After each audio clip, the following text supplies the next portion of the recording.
This is Rogers TV, Ottawa. For local news in Ottawa and the Valley, this is City News, now on 101.1 FM and 1310 AM. It's Thursday, March 4th. Good morning. I'm Andrew Boyle. Right now, feeling a lot colder, but minus 12 degrees in Ottawa, minus 10 in Smiths Falls. Here's what's making news in Ottawa and the Valley. The capital could be headed back into the red zone of pandemic restrictions. COVID-19 numbers are headed in the wrong direction. If the city doesn't do something about the color coding, could change. Ottawa's public health top doctor, Vera Etches, says rates are no longer decreasing. In the wastewater, that signal is going up. Ottawa remains in the orange restrict zone according to the latest trends in our monitoring indicators. And our goal is to reduce COVID-19 rates to be able to move to fewer restrictions under the provincial framework and less pressure on the healthcare system. However, rates are no longer declining, and we are close to red category thresholds. Now, the news prompted a statement from Mayor Jim Watson on Twitter saying we are seeing some worrying indicators. Now, you can hear more from Mayor coming up on the Rob Snow Show. He'll be on with Rob at 9:15 this morning. City News Time 9:01. The fall target date to get every Canadian who wants to be vaccinated a shot against COVID-19 could be moving up amid a change in vaccine guidelines and the potential approval of a fourth vaccine for Canada. Here's our Jamie Pulfer. And this is very good news. The majority of Canadians, as many as 80% over the age of 16, could now receive a single dose of COVID vaccine by the end of June. This is a significant change in the timeline. The news comes from the federal government's National Advisory Committee on Immunization after extending the wait time between doses to 4 months. So what does this mean for the timeline in Ontario? Epidemiologist Colin Furness weighs in on City News. I suspect that the government simply hasn't made up its mind. It hasn't decided. And that's too bad because we could have been thinking about this months ago. But sources now suggest that a list of who might get vaccinated sooner could come from the Ford government by the end of the week. That timeline could change even more when the one-shot vaccine from Johnson & Johnson gets approved by Health Canada. That is expected in the next few weeks. And that agency's chief advisor says they are constantly monitoring data from the drug companies about how their vaccine is working against new variants of the virus. She says none are very good against the B.1.351 variant first identified in South Africa, but they are still preventing serious illness and death. I'm Jamie Pulfer. City News Time 9:03. Now your forecast with meteorologist Jill Taylor. Partly cloudy, windy, cold day for us today. Wind gusts could exceed 30, 40, possibly even 50 kilometers per hour at times today. We've already reached our high. It was -2 to about -4 early this morning. For the rest of the day, we'll sit at about -6. For tonight, cloudy, -14 will feel like -25. For today, already reached the high for the day. For the rest of the day, -6. And right now, feeling a lot colder than the air temperature of -12 in Ottawa and -10 in Smiths Falls. Hudson's Bay is going to open its website to third-party sellers later on this month. Canada's oldest retailer is hoping to transform its website into Canada's next online shopping marketplace. City News Time at 9:03. And breaking news this morning from New Zealand, a magnitude 7.3 earthquake has hit east of the North Island of New Zealand. Right now, emergency management there is monitoring to see if this has created a tsunami. That agency says it will have an update as soon as the data has been examined. I'm Andrew Boyle. For News Anytime, follow up online at ottawa.citynews.ca.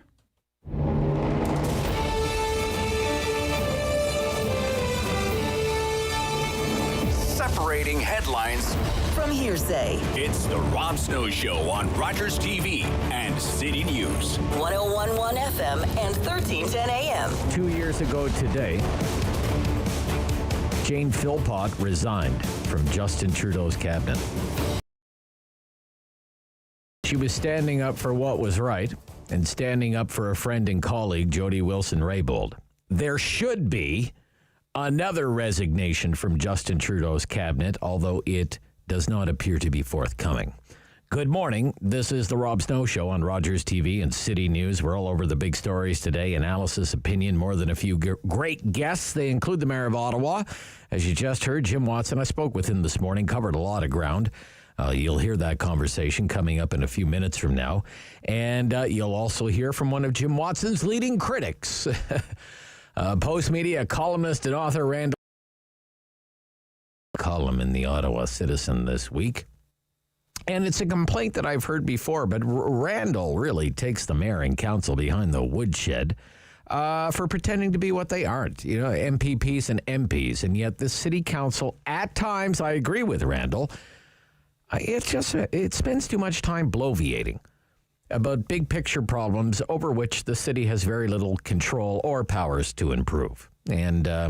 And Randall argued this week that comes at the expense of important local issues like roads or the infrastructure under the roads or a social housing wait list with 13,000 names on it and a wait time of more than 10 years or snow removal or garbage collection or all of it. We'll get into that a little later with Randall Denley.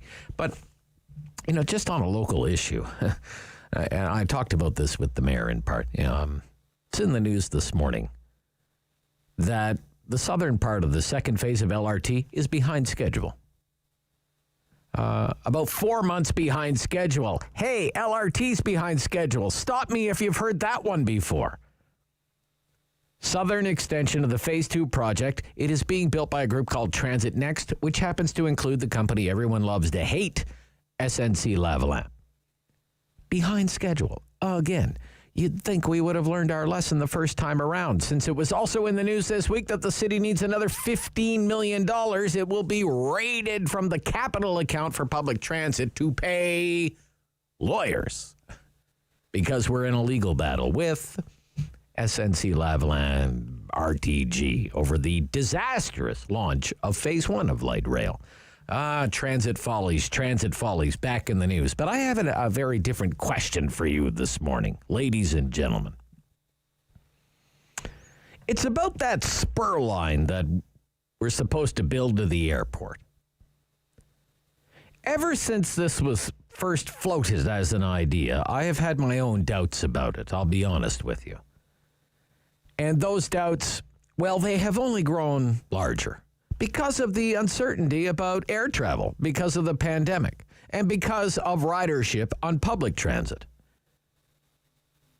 But this is a 4-kilometer long spur line from South Keys to the airport. 4 kilometers, it's going to cost $155 million. $155 million. It's not city money, but it's federal money, and it's provincial money, and it's airport money. But that's not really the point. I guess my point is anyone going to use this? Is anyone in their right mind going to use this? I fear, we're building a white elephant. That we are basically going to have empty LRT trains running to and from the airport on a daily basis. I came across one study last night that said if the same number of travelers take this train to and from the airport, as is usually the case in other cities, we'd be talking about 1,100 travelers a day to and from the airport, 566 inbound, 566 outbound per 24-hour period. I think that even that is being optimistic. Look, I don't want to get too sidetracked, so to speak, on this. But you just think about how inconvenient they are making this spur line. Why would you do this instead of taking a taxi? Why would you do this instead of taking your own car and do park and fly? Why would you do this instead of taking an Uber? Think about the transfers that a person would need to take the train to the airport. Let's use the Andes Hotel, a nice new hotel down there in the Byward Market. You need to get on one train, the east-west train, say at Rideau Station, right? Take it to Bayview, and then you need to transfer. Then you would go south to South Keys, transfer again to take the train to the airport. Now, seriously, who in their right mind is going to do that? Is anybody going to do? Someone from Canada would have to take the bus first, transfer, get on LRT downtown, transfer, go to South Keys, and transfer again. Hey, let's take the whole family to Disney World and take light rail to the airport. Luggage and 3 kids, the whole thing. Go see Mickey Mouse. I don't think so. So, I put it to you again. In the world of Uber, who in their right mind is going to take the train to the airport? I'd love to get into this with you again. It's non-COVID news, but it's kind of COVID news indirectly. Let's do it during the talkback hour. What do you say? We're going to do that again between 10 and 11 o'clock this morning. Take your phone calls, take your opinions on the big issues of the day. 750-1310, 750-1310, 613-750-1310. I've been skeptical about this project from the get-go, even more so now. I'm sorry, I'm just not optimistic. I'm open to being convinced otherwise. Would you take LRT to and from the airport when you travel by airplane again?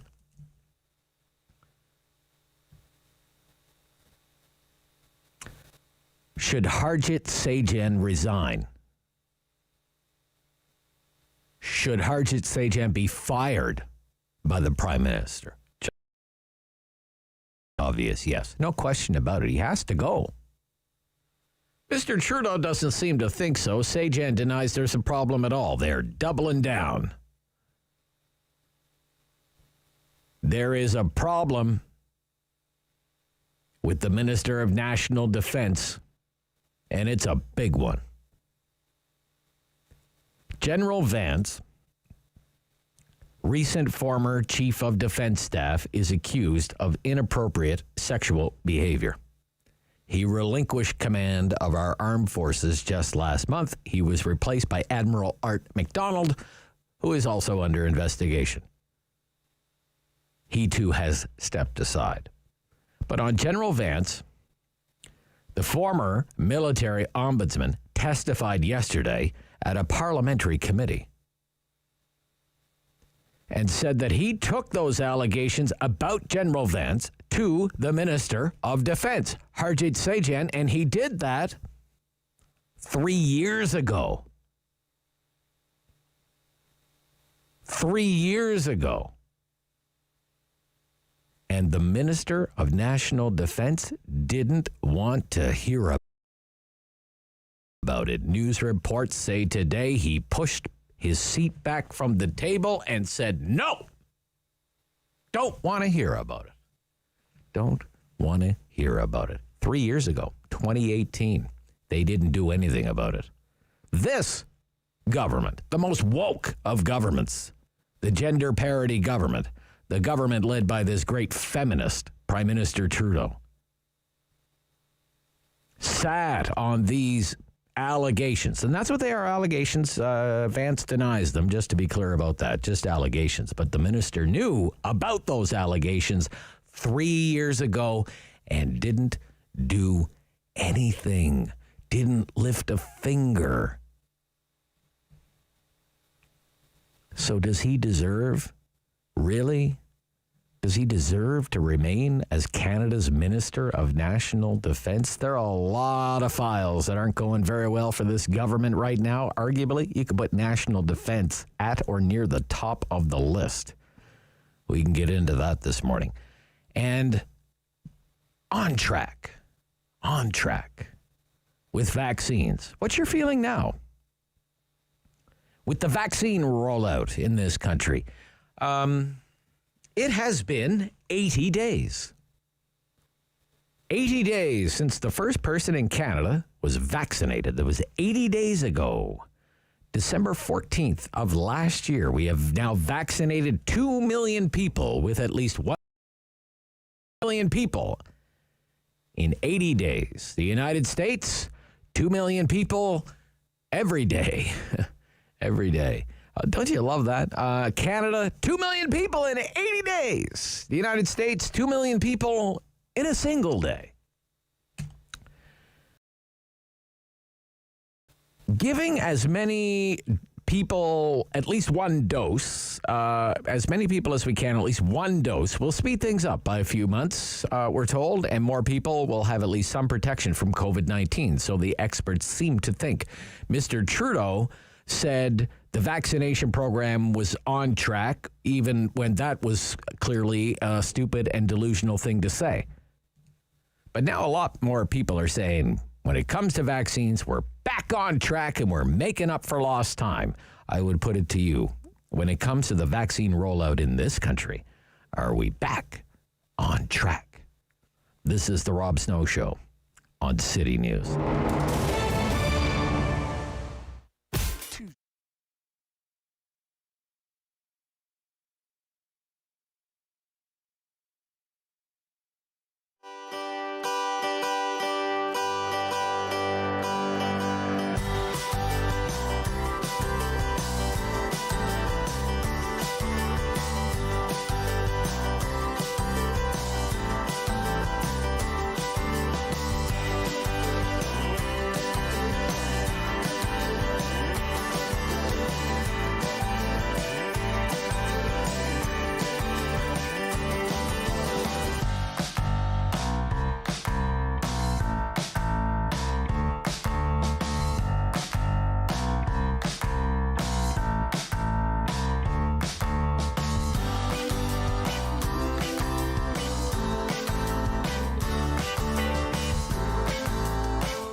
FM and 1310 AM. The Mayor of Ottawa, Jim Watson, joins me this morning once more on the Rob Snow Show on City News. Good morning, Mr. Mayor.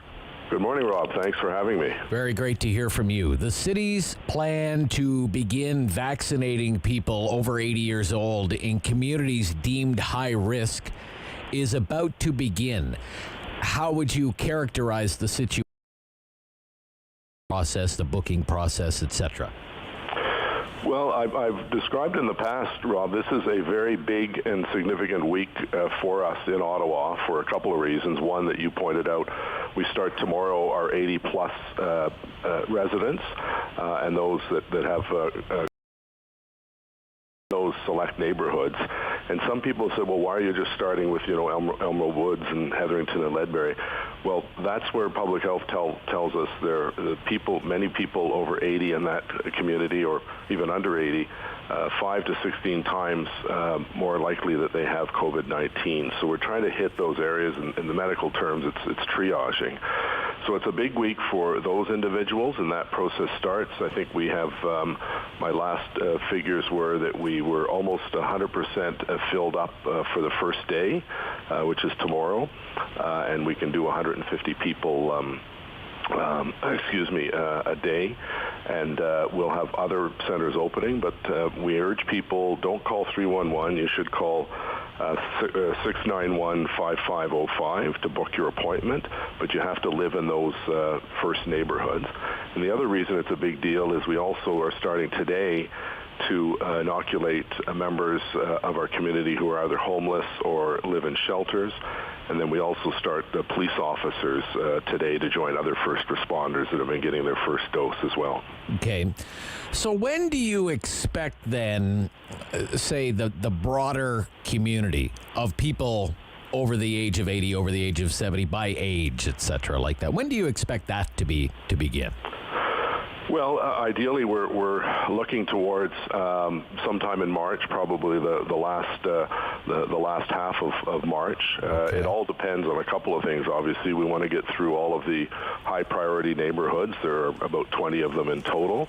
And secondly, we also have to have a reliable, steady stream of the vaccines, so that we don't want to start advertising for people in the broader community over 80, which will be the first group to come forward, and find out we don't have enough vaccine in the 7 sites that we've set up. So I think we've seen some good news. A large shipment of AstraZeneca arrived in Ontario yesterday, and that poses, as you know, some challenges because it's apparently only it's not good for people who are over 65, but we've just heard I think France and Germany are now inoculating people with that over 65. So the medicine and the interpretation is changing, but we want to get as many needles in as many elderly residents as possible. Yep. By the 80 plus group citywide by the end of March, and then start going down over 70, over 60, and sure. Then the broader public will probably be sometime in the summer.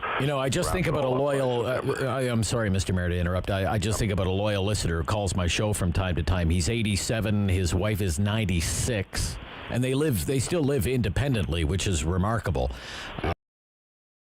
He called me, and I have no idea. If he calls again, he might even be listening right now. Probably by the end of March, you would say. Yes, I think that's crossed, a realistic right? timeline that we've set up to get to that broader population. And again, I'll just give the number out. It's 613-691-5505 if you're not sure if you're eligible for this first round of high-priority neighborhoods in the city of Ottawa. So as for city employees, you mentioned the police. About half of the frontline police officers, I believe, are going to start getting their shots, right? You said? Yeah. What about... who are some other frontline city employees you think should be prioritized closer to the front of the line, like bus drivers, these kinds of things, Mr. Yeah, the groups that have been approved by the province, because we have to adhere to the provincial guidelines with respect to who's in a priority group. The city employees would be those individuals who are firefighters, paramedics, and now police officers. I've argued that bus drivers should be in that category because they come across thousands of people in the course of their 8-hour day. They have not, they haven't made it onto that list, but obviously if we can get as many of the other first responders vaccinated, that would be good. They're not direct city employees, but we help fund them. People who work in shelters obviously are part of that early vaccination because they're going to be helping the homeless and those living in shelters get their vaccines starting today. So they should be protected. Do you feel as though the city has a voice, has input, or is the city kind of the runt of the litter, the last to know in all of this? Not really, Rob, to be honest. We had a mayor's conference call with General Hillier a little while ago, and I raised the issue of police and the homeless and people in shelters. Their mayors, and they listen to us. And as a result, earlier this week or late last week, I believe on Friday, they included those groups as well. I'm getting calls from people who think, OC Transport Special Constables should be getting the inoculation, bus drivers, frontline workers that work in grocery stores.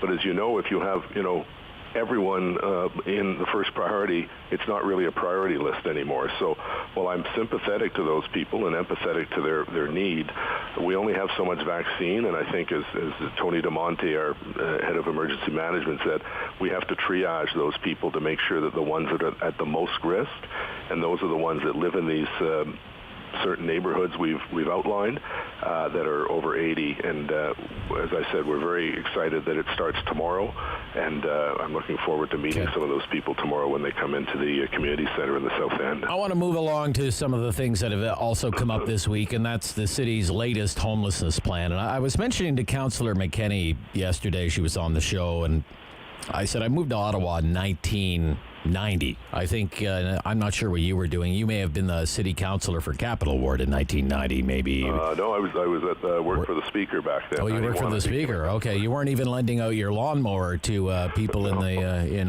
Old Ottawa South Bend. It was a year later. Okay. You remember that? I do remember. But the point is, when I first moved to Ottawa, I used to hear in the news, for our social housing, there are 10,000 names on a wait list, and the wait time is 10 years. And, here, Mr. Mayor, it's 3 decades later, and now there are 13,000 names on a wait list, and the wait time is more than 10 years. And there have been many plans and many promises, and, every year that it seems we're going to build this many new units and whatnot. I guess my point being, what makes this plan any different from all the other plans? Well, a couple of things. It builds on the fact that this term of council will have set a record number of homes that have been built, as well as construction started in other homes, I think close to 1,200 in total. So it builds on the fact that it's not put shovels in ground. I know, for instance, my colleague Matt Luloff, who is a veteran himself, has worked very hard with multi-faith housing to open a veterans home in the old Rockcliffe Air Base for 40 homeless veterans. Shepherds of Good Hope have just, they'll open, I think, a 40-unit affordable housing project on Montreal Road later this year.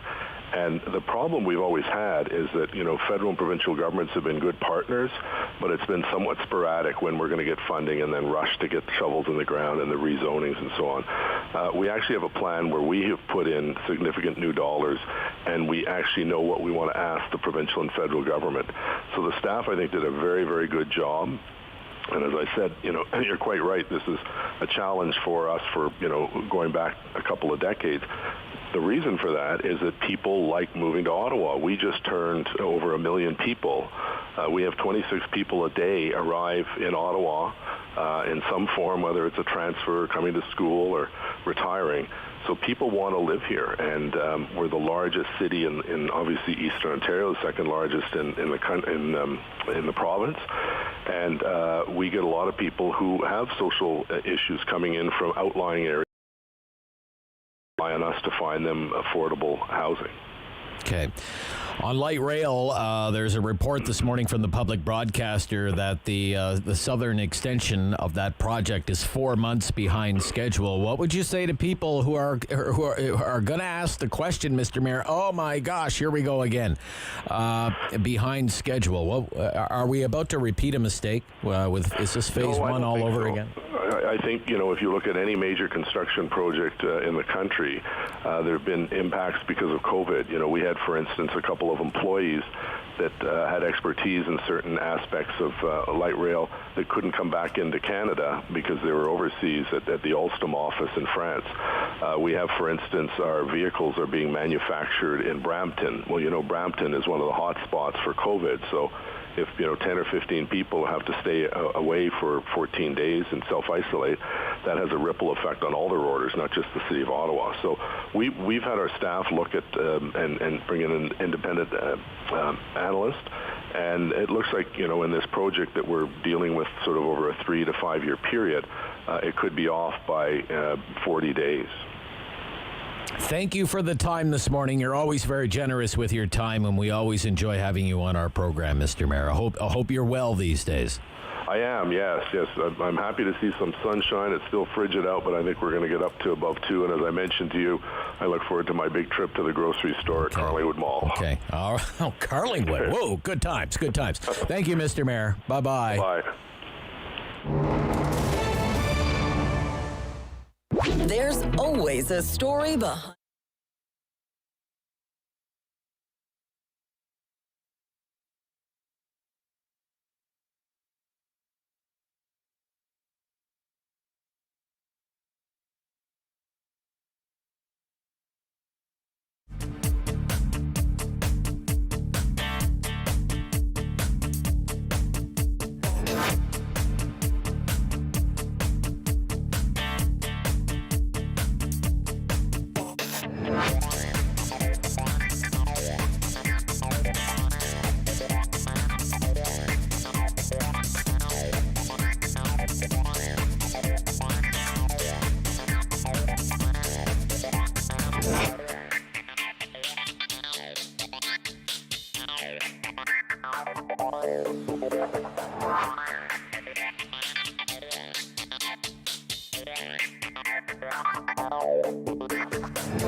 News, now on 101.1 FM and 1310 AM. It's Thursday, March 4th. Good morning. I'm Andrew Boyle. Right now, feeling a lot colder than the air temperature, but minus 12 in Ottawa, in Smith Falls, minus 20. Feeling closer to minus 11, feeling closer to minus 20. Here's what's making news this hour. The mayor of Ottawa says once people in high priority neighborhoods are inoculated and the vaccine supply is good, the city should start to the general public. Jim Watson hopes that will be within the next couple of weeks. We now know how much the province will help out municipalities to get through this year. It's about $500 million altogether. Ottawa's share, $33 million. The city says it's actually going to be about $153 million short this year. City of Ottawa expected to receive more than $33 million, though, from the province for 2021 budget relief. As provinces say, they are extending the interval between doses of COVID vaccine. That could mean 80% of those who want could have their first shot of the vaccine against June. The federal government has been promising by the end of September. National Council on Immunization now recommending the time between doses of 4 months instead of 3 weeks. Bombardier is teaming up with luxury automaker Aston Martin. The Montreal-based company will collaborate with the British company on custom-designed services for its business jets. The companies say the partnership will give customers an opportunity for a unique design experience. City News Time, 9:33. I'm Andrew Boyle for News Anytime. Follow up online at ottawa.citynews.ca. He's the Ottawa icon. The Rob Snow Show returns on Rogers TV and City News. 101.1 FM and 1310 AM. Okay, more city issues in focus right now. Alex Cullen, former city councillor, former MPP. Walter Robinson, former many things, including a chief of staff to an Ottawa mayor. Good morning to both of you. How's everybody? Doing well, thank you, Robert. Good, Alex. Good to hear from you. Walter, are you there, Walter? I'm living the dream or living in a dream. I'm not sure. Okay, all right. How's your fundraiser going, Walter? Last night we surpassed $30,000 of the $100,000 goal, so I'm so grateful Good to for people you. for their generosity, friends, colleagues, and strangers. This is brain tumor research, right? Braintumorwalk.ca. It's in the end of June, but I need to. It's like vaccinations. I've got a schedule. I got to keep to each week to get to my target. Right. Okay. And every time I see Alex Cullen, it's a picture of him on social media out doing some kind of physical activity. A lot of looks like a lot of cross country skiing. Am I right, Alex? Oh, absolutely. It's one of my favorite sports. And being in a winter city like this, my mother said to me when I was very small, if we're going to have winter for learn to enjoy it. So took those words to heart. And right outside my door is the Britannia Winter Trail. So one of the 5 urban winter trails we have around here, and It's just fantastic. Good stuff. Let me ask you this. I want to start on housing, homelessness. We're going to talk a lot about that in our discussion this week. In all your time as a city councillor, how many homeless and housing plans have you seen? Alex? Yeah, lots. And this is another one, but I have to give some credit that there is a goal, there's a willingness to spend money to get to that goal. We've been talking about it for a long time. It's difficult for the city to handle this challenge by itself because so much of the needed funding has to come from provincial and federal governments. And yet again, we have another plan. It's $1 billion plan, but the city contributions around $200 million for the next 10 years. It still relies on federal provincial funding. And we just got a report out today from the Financial Accountability Office looking at the province's homelessness plans. The plans that are in place now are merely replacing existing plans, and we won't get much new housing until after 2024. So A constant struggle. Walter, what do you think about the newest, greatest, new and improved 10-year housing and homelessness plan? Well, it's one of. Sorry, I'm getting a call on the other line. I apologize for that. That's okay. Tell them you're busy. I'm popular this morning. Yeah. Alex says we've seen a bunch of these plans. And I think the real issue that we need to look at is differently in the context. Understand that housing is not just for the sake of housing. Housing is for the sake of healthcare. Housing is for abuse. Housing can be an enabler of solving so many other societal or contributing to solutions to so many other societal problems. But what is missing again is real incentive and real cajoling, if I can put it that way. Our economy works on carrots and sticks when you deal with the private sector. And to some of the issues we discussed in fundamentally different for the next decade. There are offices that are going to be vacant for a long time. Let us think about rezoning, reconverting, working with the NCC and the big federal landlord here to really do something magnificent for this city, for people across the income groups. So the dream of owning a home or having even just sustainable and living with dignity can happen for people. Really? You think some of those downtown office towers could be repurposed, Walter?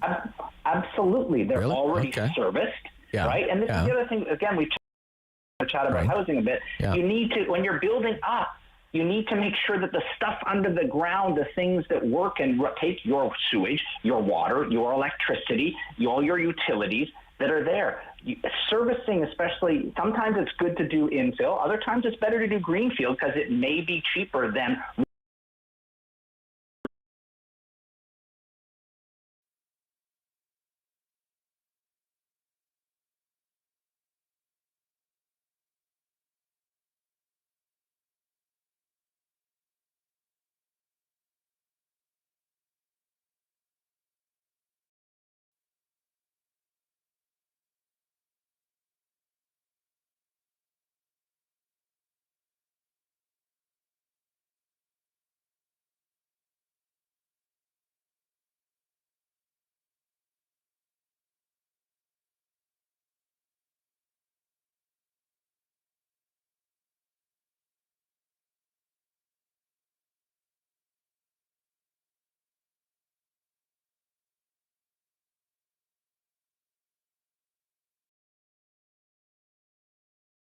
makes some sense. Mind you, they were built for offices, so the repurposing is, and all the bathrooms, all the things that you need to turn it into housing. But but Walter's right. The shell is there, the services are there. It can be done. So, but this plan that we're looking at now that the city's put into place. There was a large debate about how much investment into transitional housing, how much investment to do into permanent housing. And the real block in all this is the need for affordable housing, and transitional is just part of the picture. The real solution is getting adequate permanent housing that people can afford, and then, as Walter said, then you can get on with your life. All the things that Walter talked about, if you don't have housing, you can't address those other issues. Yeah, I put this to the mayor this morning and Councillor McKenney yesterday. She's the liaison housing and homelessness for the city of Ottawa. And again, I come back to this. 30 years ago, there were 10,000 names on a wait list for affordable housing, social housing, on the registry. 10,000 names. Now there are 13,000 names. Yep. And the wait time is longer. And so it's like the situation has actually gotten worse in the last 30 years. And particularly for families, because the turnover that occurs in social housing, because people do move out, people do find better jobs, people age out, but the challenge is finding housing for families. And the wait time for families can go 3 to 5 years. I mean, kids are growing up in transitional housing who never should be there. Walter? If I can just add, I think there's a mindset, and this is not a pejorative comment against many people who have worked hard at this for some of them for decades, but for policymakers, when we think about this in terms of social housing or affordable housing, there is a kind of a mindset and an image that comes to people's mind. It's a box and it's a place to warehouse people, and that's what's got us in trouble in the space of long-term care. So we really need to reorient ourselves to figure out what you're actually providing, to come back to those things that I talked about where Alex and I agree that housing is an enabler and a great place to live is an enabler that help solve a variety of other almost existential societal issues. Sorry to wax poetic this morning. No, that's fine. That's fine. I would like to ask you, on the Tabor Apartments Emergency Shelter Program, Ottawa in the idea of spending $2,600 a month for these types of apartments in Vanier or these motel rooms on Montreal Road. So much money for what seems to me, and I think most people would agree, substandard housing for these families experiencing homelessness. This was up at Fedco for a debate. It's going to continue. I haven't liked it from the beginning. What do you think is a better alternative here, Alex Cullen? Something other than this, Yeah, well, it's a problem because there are different pots funding different elements. The province pays 80% of emergency housing. That's what the Tabor complex fitted into. But the real solution is finding permanent housing for people. So they move out of these motels, move out of these buildings. They are substandard. They're not meant to be permanent housing. And that's where we have the plug. I mean, we just do not have enough social housing, affordable housing to accommodate these families that are living at the poverty line, can't afford market rents. And so this building that was there, I mean, the Councillor McKenney was dealing with a legitimate issue. It was substandard. There were reports of cockroaches and bed bugs and rats and what have you, and it had to be dealt with. Well, the thing is, if you take it out of the system, what do you replace it with? And it is, as I said, it's a different pot of money that deals with transitional housing. It's so hard to get the right source of money, which is federal provincial, to build a rent geared to income housing so that people can get a job and can get on with their lives, go whatever it is whatever path that they're on. And some councillors voted against proceeding with this thing because more transitional housing is not helpful if you don't have the supply at the ultimate end of making affordable housing accessible to this portion of our population. Walter? I have nothing to add. I agree with Alex. Okay. I won't say that often. Okay. All right. Okay. It's not the first time. Okay. Well, we'll stop here and we'll pick things up on the other side. I want to focus a little bit more on housing, but the price of housing. In Toronto, for years, they've talked about drive till you qualify, and we've seen what that has meant for the suburban communities of the GTA, the GTHA, and beyond. Now, is that time fast approaching for Ottawa? Given the price of housing in the city proper. Alex Cullen, Walter Robinson, we're talking city issues here on City News.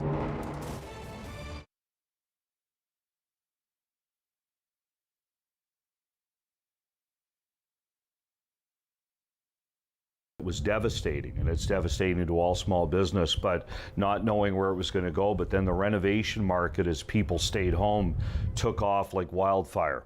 And for us, yes, we're very lucky, very fortunate that we were able to turn things around. I think a lot of it had to do with our internet presence as well, that I was, kept working on over years, and then it kind of took off. So that was very positive. But we're staying at home, we're renovating different markets, whether it's a kitchen or a backyard or your fireplace. They want to cozy things up. So yes, things are extremely busy right now. Right now it's fireplaces, and I think with the snowbirds, a lot of those clients have existing wood fireplaces, so they're looking at inserts. So they want to convert the wood to gas. They don't want to deal with the wood part of it, but they want it clean and easy and efficient, and that's been a major increase in our business. The cottage and chalet market has really increased, absolutely. We see that people, that's their staycation now, is either the backyard or their cottage with their close bubble of family. So there's no question that we've seen a big increase in that area as well. I've seen a change in the backyard because now the staycation, from my past being in the pool business, one of our great clients was in the other day, and he's in the pool business. He's booking for 2022. For in-ground pools, okay? So I think what's happened now is that's brought everybody back home, and I think maybe down the road, maybe 3, 4, 5 years from now, we're still gonna see people spending time in their backyards and staying home more. The barbecue area, really, we call it the backyard. So you walk out of your house into a backyard, and it kind of looks like that with the fencing and the sky and things like that. So that is just our fun room. It's just, there's a lot of cool gadgets there that has to do with dealing with charcoal and wood pellet barbecues. To go online, you're going to find, you just Google, romantic fireplaces will come up. The one nice thing about our work is that when the Google reviews and the Google pictures are phenomenal. We're uploading stuff every day. I have at least 1,000 jobs, real jobs that you can take a look at, either on the Google pictures on the drive, or if you go to our website at romanticfireplaces.com and click on our work. It's where we used to load lots of them up, but there's lots of pictures there too. But the great thing about that is they're real. There's testimonials there about people talking about our team. And our team here is unique to everybody else. It's two small teams, but these fellas work for me. They're our guys. So when they go into your home, they care as much about your house as you do. On Rogers TV and City News. 101.1 FM and 1310 AM. The house in the city. $740,000 average selling price. $742,000. We had mortgage broker on yesterday. A typical nice house in Canada. Listed for $689,000, got 43 offers and sold for more than $1 million recently in Canada. Okay. Is this quickly? Alex Cullen and Walter Robinson are with me. Is this quickly becoming basically a city for rich people? Only rich people can afford to live in Ottawa now. Alex Cullen, what do you think? It's not just Ottawa, but we know the phenomenon in Toronto. In fact, one of the reasons why I came here to Ottawa, in the 1980s was because I could afford to buy a house here. I couldn't afford to buy a house in Toronto. But now Ottawa is getting very, very pricey, and you can see the growth of the communities surrounding Ottawa, Arnprior, Carleton Place, Kemptville, Rockland, because it's cheaper to buy there, and people are willing to spend however long it takes to drive in the morning rush hour to get to work. Sure. It's a supply and demand. There is a housing bubble going on. It's not unique to Ottawa, but it's certainly affecting prices here. And caught with this. Here it is in the middle of its official plan. It needs to provide 15 years worth of land for population growth. And does it do it through intensification? Does it do it through expanding the urban boundary? It doesn't help the immediate. The immediate. Do you put a neighborhood of 50,000 people in an unserviced part of Carlsbad Springs, for example? Well, yes, and yeah, that's another issue. It's not a great planning decision, but they had to put people someplace. There are other locations that would have been better suited. However, we're stuck with this, and there is a housing bubble. We don't know what the overflow is coming from Toronto. We don't know what the overflow is coming from Hong Kong. But the fact of the matter is prices are up. Drive till you qualify, Alex, right? Drive till you qualify. That's the Toronto line, and it's applying here now. Yeah, but it affects, of course, the city of Ottawa. You know, all these people have to come in, and they're driving on Ottawa highways and Ottawa roadways and everything else, right? It's not like our OC Transport doesn't service Arnprior, right? So, Rob, I think Walter, two yes, things here. Yeah, one is a COVID effect. Yeah. This is happening across North America. The supply is constrained. I read an article in the New York Times on the weekend. People were like, I need to move to Connecticut and train it in because I can't get something in Westchester, for example. Now, none of us can afford to live in Westchester in New York. That's a real Tony part.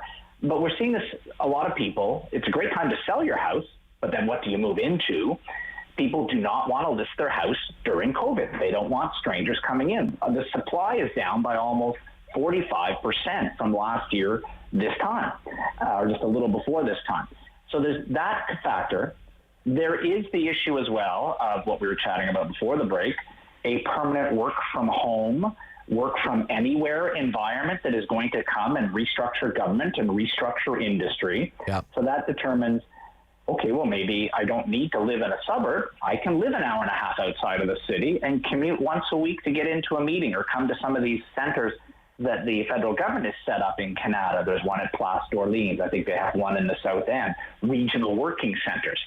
So we have a bunch of dynamics at play. And the other thing we haven't chatted about, this bubble that may or may not burst. Ottawa is very stable usually when Toronto and Vancouver go up and down because we're home to the government. Let's see what happens in 3 successive federal budgets after Minister C.D. Howe Freeland's a chicken on every plate budget that's going to come this spring and probably plunge us into an election. But we also need to think about where interest rates will go as the economy recovers. Okay. Because I think the area of printing money is over and interest rates will rise, and I think that will free up stock. Well, you know, that's interesting. I didn't have this on my list, but some people have warned, we have Ross on just the other day, who used to be the top economic analyst at Statistics Canada, and he's not the first to raise this, that you just look at all the government spending and the size of the deficit, the size of the debt, and whether there's going to come a time where there's going to be like a mid-90s style federal government reckoning, a la Paul Martin, Jean Chrétien, and some serious decisions are going to have to be made, because the last time that happened, that was not a fun time in Ottawa. No, it wasn't, and it was right. At the time. I can recall when I bought my house here in the 80s, paying 16% on mortgages.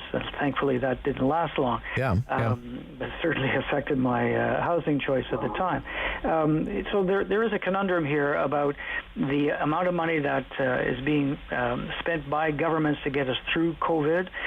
Also, what happened in the financial crisis, and yet we didn't see the spike in inflation. When you throw out a lot of money, then chasing so many goods, prices go up.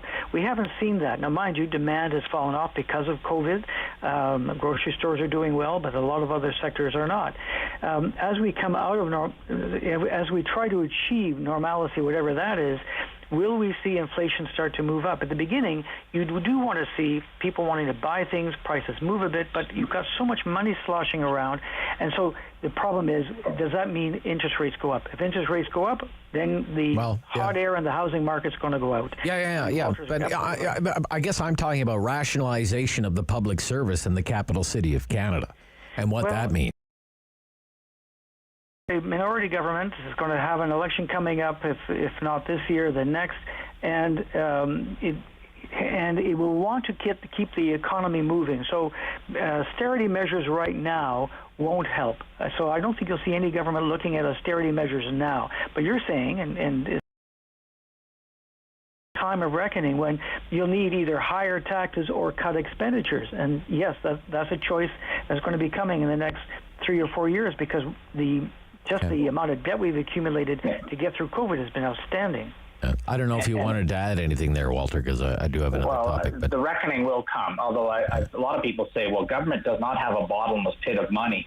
Sometimes I come back and say, I think this government is testing that hypothesis. But to be seriously, in terms of any restructuring that's going to come, it will be tax increases. And it won't just be taxing the rich. That's not going to get you anywhere. It will have to be fundamental middle class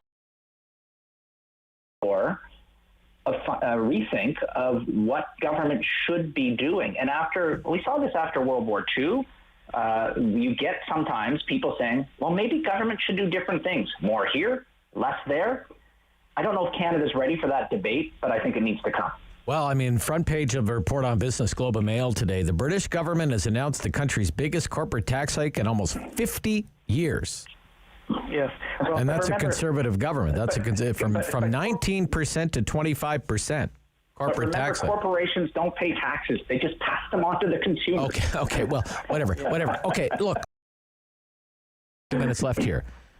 This spur line to the airport, 4 kilometers, $155 million. It's not city money that's building it, but it's being built nonetheless. And I just wonder if it's a dumb idea to build it at all. What do you think, Walter? I think you should have a spur line from the airport. Really? Really? Who's going to take it? In terms of a lot of people who are budget travelers, they will. I've seen it in terms of when people are traveling and they use the airlines, if they can save $18 after spending $300 on a ticket or $400 on a ticket, and it costs them an extra 15 minutes, they will do it. And they will do the multiple transfers. You see it in cities all across Europe. You see it in places in the States when you have a line from the airport. And it is about commerce. It is about that flow of goods and flow of people. I don't know. I think it is worth it. I disagree entirely. In principle, having a line to the airport makes sense. All major cities have that. But unfortunately, this line system that we have forces you to, if you're coming from downtown, you take the initial train, then you have to change at Bayview, take the next train, and then change again at South Keys to get out to the airport. I mean, that's killing the whole idea. Eliminate one of those transfers, and you've got a deal. But having those two transfers there, it's going to be 10 times cheaper to take a taxi, take a limousine, even take the bus. A limousine? No. Nobody's saying, should I take LRT or a limousine? Come on. And Rob, we need to think about the future, not about the dynamic of today, the dynamic of where the airport is and where this city is in 20 and 30 years. And we'll regret it if we don't do it, like we regretted not building a tunnel back in the 70s when the province was funding stuff at 75% and we did our stupid bus rapid transit system instead. Okay. All right. Always good to get caught up with both of you. I thank you so much for coming on the program today. Pleasure. Yeah. Thank you. Take care, Rob and Alex. Cullen and Robinson, it would make for a heck of a law firm, don't you think? Alex Cullen, Walter Robinson, I'm Rob Snow, managing partner here on City News.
news in Ottawa and the Valley.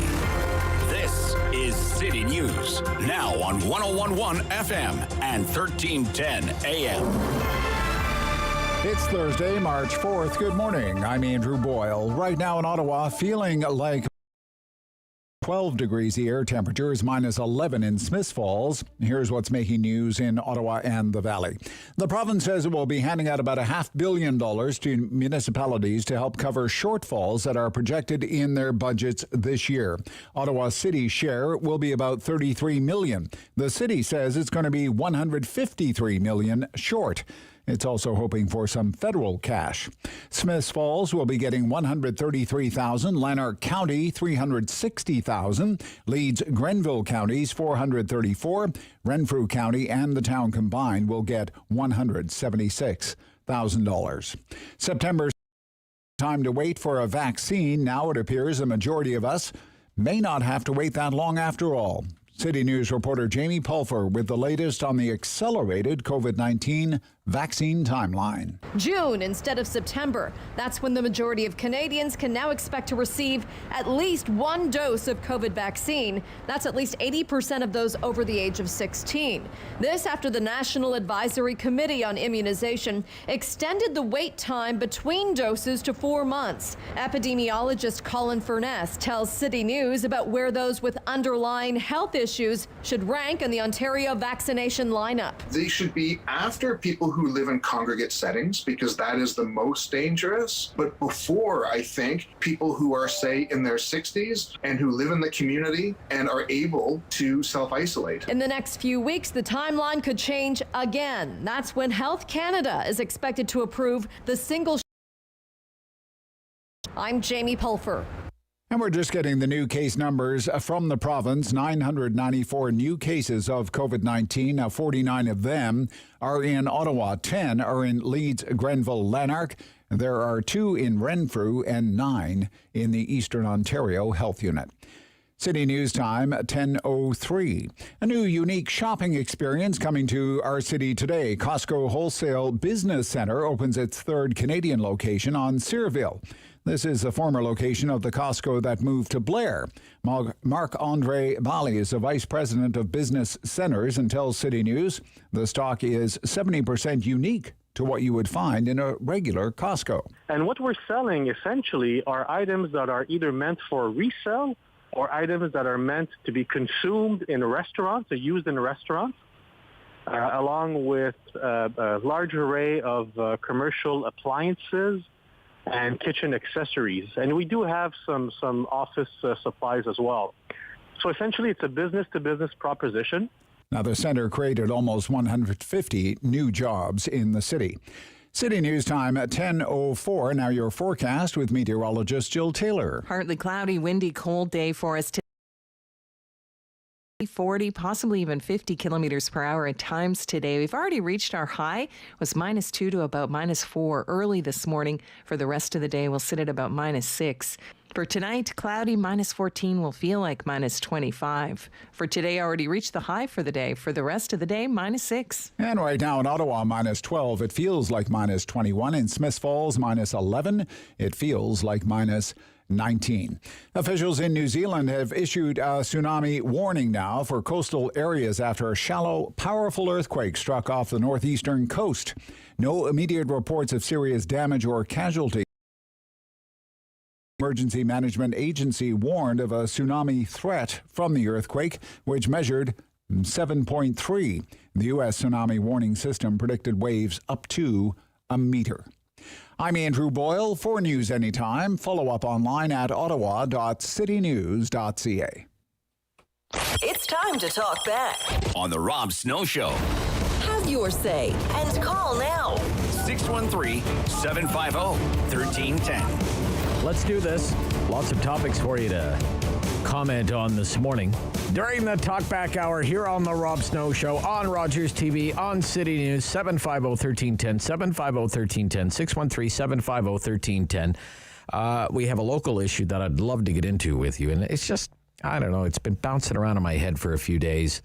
You know, public transit ridership is nowhere near where it used to be. I mean, it's down between 80 and 90%, closer to 90% for LRT. And I was reading an older news report this morning about the airport, where the Ottawa airport would usually have about 110 flights in and out of there every day, and now they're down to maybe a dozen flights a day at the Ottawa airport. So I know eventually you would hope the situation with both public transit and air travel would improve. And you just heard from our commentators this morning on local issues, Alex Cullen, more of a lefty, Walter Robinson, traditionally more on the right side of things. Walter actually thinks it's a good idea to build this spur rail line to the airport as part of the southern part of light rail, this spur line. City money is not building it, but taxpayer money is, certainly. Federal money, provincial money.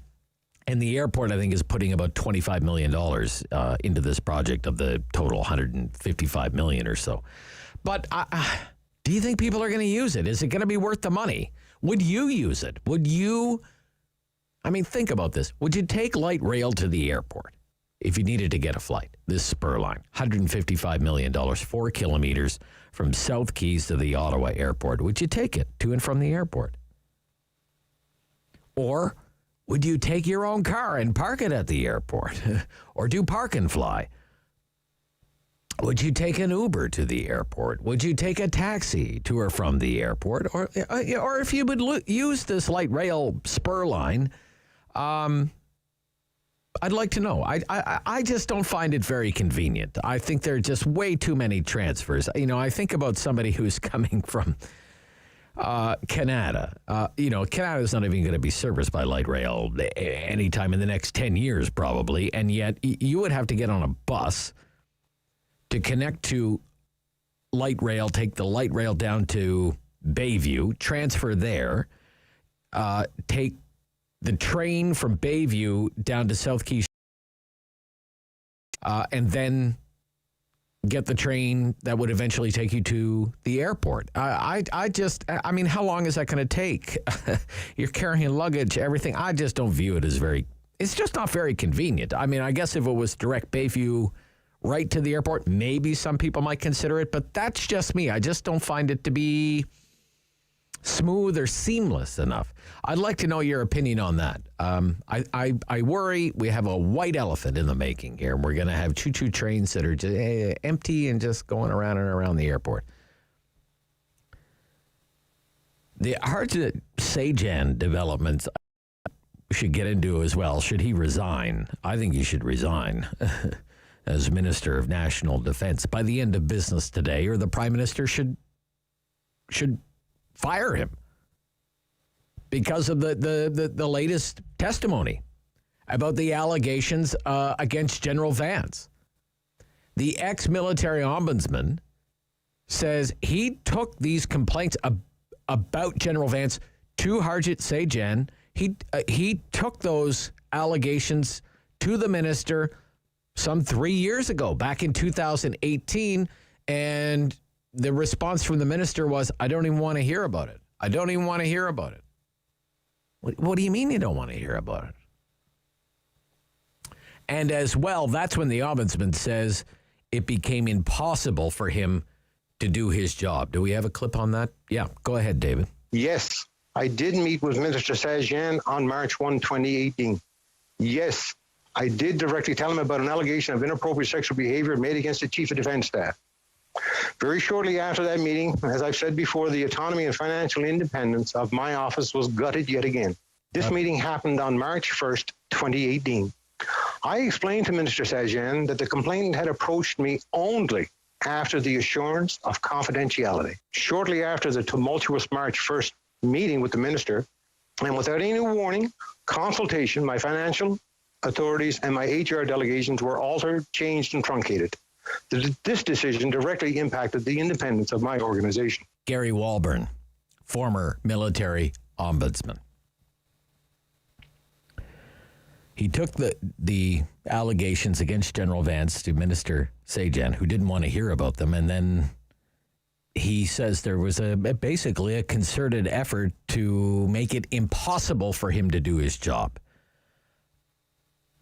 how Minister Sajjan can stay on in this role as the Minister of Defense. I just don't see how that's possible. But I would like to know what you think at 750-1310. 750-1310, 750-1310. And are we back on track when it comes? Do you think the vaccine program in Canada is back on track? It was always on track, you'll remember, according to Prime Minister Trudeau. Even when it had clearly derailed, it was still on track. But I'm hearing this more and more. We're back on track. Sure, it was tough there for a little while, but it's back. Don't worry, it's back on track. Now, we may even be ahead of the game. June, now they're talking June.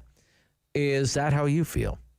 The numbers are getting better, but they're still not nearly as robust, if you will, as what's happening in some other countries, like the United States, like the United Kingdom. But when it comes to the Canadian vaccine rollout, do you think we're back on track? It's the Talkback Hour. It's your hour, 750-1310, 750-1310 here on The Rob Snow Show. Dennis, good morning. Good morning, Rob. Yes, sir. Nice to hear from you. Got a couple of comments for you on the spur line and then on the vaccine, if you don't mind. Sure thing, yeah. The spur line, I think you forgot to consider the workers. And I think the workers at the airport, and there's a lot of them, and a lot of them are not in really well-paying jobs. They're passengers. I don't know why they wouldn't do like in Vancouver, where every second train goes to the airport, and that could eliminate the transfer possibly at the top end there. So those are just two comments. Yeah, but why would we have to build a $155 million rail line for workers to go to the airport? Well, I'm just saying that it improves their transportation. They're the likely users. I mean, it's bus services for people that can't afford cars in some cases, you're right? Right. I'm just making a comment that you were... I wouldn't take the train out there as a passenger because I never learned to pack light. Right. But I think there's a potential from the workers. And making the alternative of every second train. How many people? I wish I knew how many people worked at the airport. I don't have that number off the top of my head. But and how many of them would actually take public transit to and from the airport to get to work? Well, the thing is, parking out there is expensive for them, and it's in many cases distant. Yeah. So I think that there's a potential ridership. But on the other thing, as far as the vaccine, I have an objection to who's been designated as first line right now. I have a real problem with bus drivers, let's say, because they're already very isolated in their little cage now. Yeah. All their passengers are wearing masks. Yeah.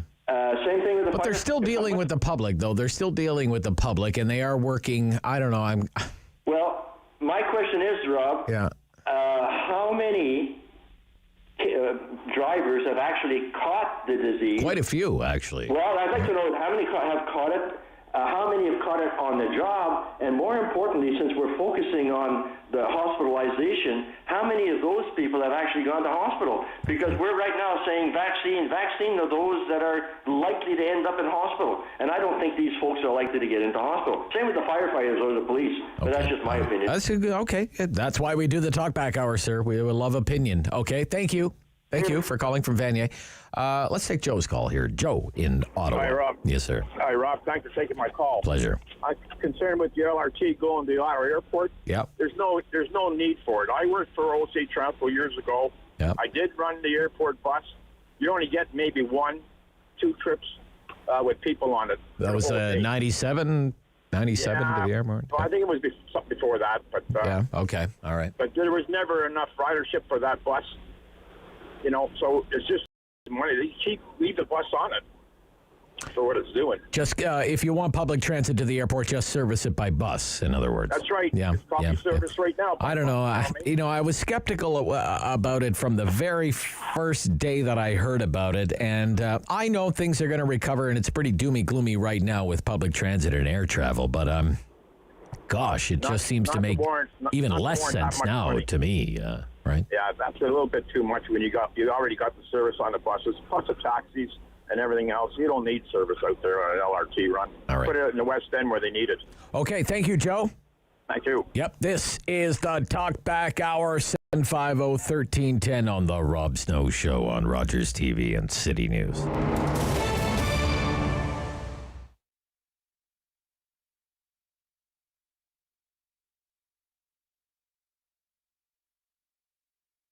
Here at the Thirsty Maiden, we are so everything from breakfast items, so it's breakfast sandwiches and scones, which have become a staple item here at the cafe. We have an assortment of pastries and cakes and desserts, so we're really big on our dessert bar, which a lot of people come here for, and of course our delicious coffee beverages. So we not your typical lattes, things like a chocolate banana coconut latte, cinnamon coconut, which is my favorite, and our take on even a pumpkin spice, which we add nutmeg and a dash of cayenne in just to give it a bit of a kick. When you start a business, you don't factor in all the things that could go wrong. You think anything that goes wrong, any failure, it's got to be something on your shoulders. You didn't market right, you're carrying the wrong products, you didn't price your items correctly, all the things, right? But when this pandemic began, things going through my brain were I didn't factor in a pandemic. And we were just starting to grow. We were about to blow up, and I think I spent 2 days crying, and then I shut my business down for I think a period of 2 or 3 days. And just being at home during that time, I realized this is not me. Anybody that knows me knows I'm a hard worker. I don't give up, and I'm a go-getter. And I started to think, well, I should probably just start clearing out my freezers and posting and seeing who wants to buy what. And that was sort of how I built my momentum back up. I realized that there's still a large number of people that wanted to support us and were looking for the items that I had to provide. So we started there. Then I reopened literally not even 3 or 4 days after I'd closed my doors, and then started doing curbside pickups and deliveries. Started doing the deliveries myself, free deliveries to the local community, going as far as Bell's Corners and Carp as well. And that's why we're still here. This community has really kept us going a year into the pandemic. We've had a changeover of staff a couple times now, and situations change, and when you can't offer hours and hours for your employees, you don't blame them when they have to go elsewhere. So I think that's also been one of the challenges is recruiting, training, and then they leave, and then bringing in more people and recruiting. And anybody in this industry will tell you that that's something we deal with on a regular basis, whether or not COVID's in the mix or not. But more so now, because every time there's a lockdown, there's a risk of, will we make it through? And then you lay off more staff. And again, their situations and their circumstances change.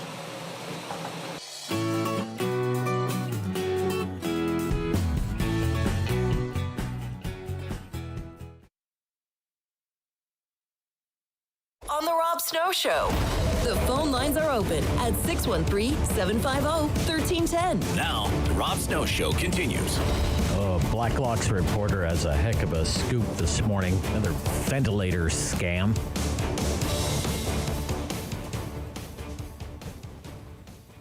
Story. Urgent.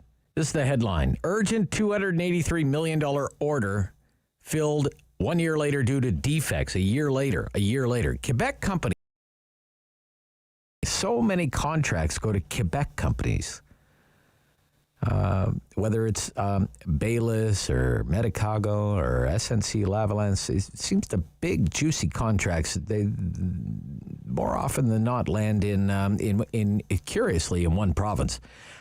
Quote, a Quebec company received a $250 million pandemic contract to supply ventilators that repeatedly failed testing, internal records show. Cabinet justified the sole source contract on a claim of extreme urgency, and it was urgent at the time. You remember that, right?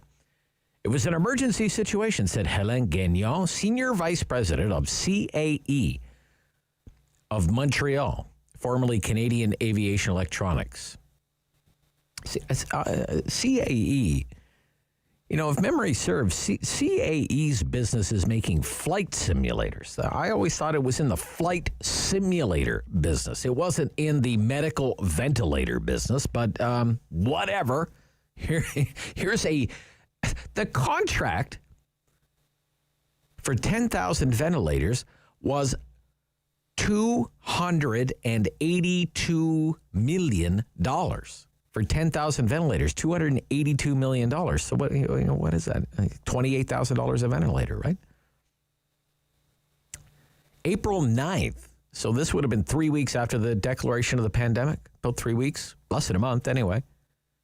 CAE awarded $282 million contract to produce 10,000 ventilators.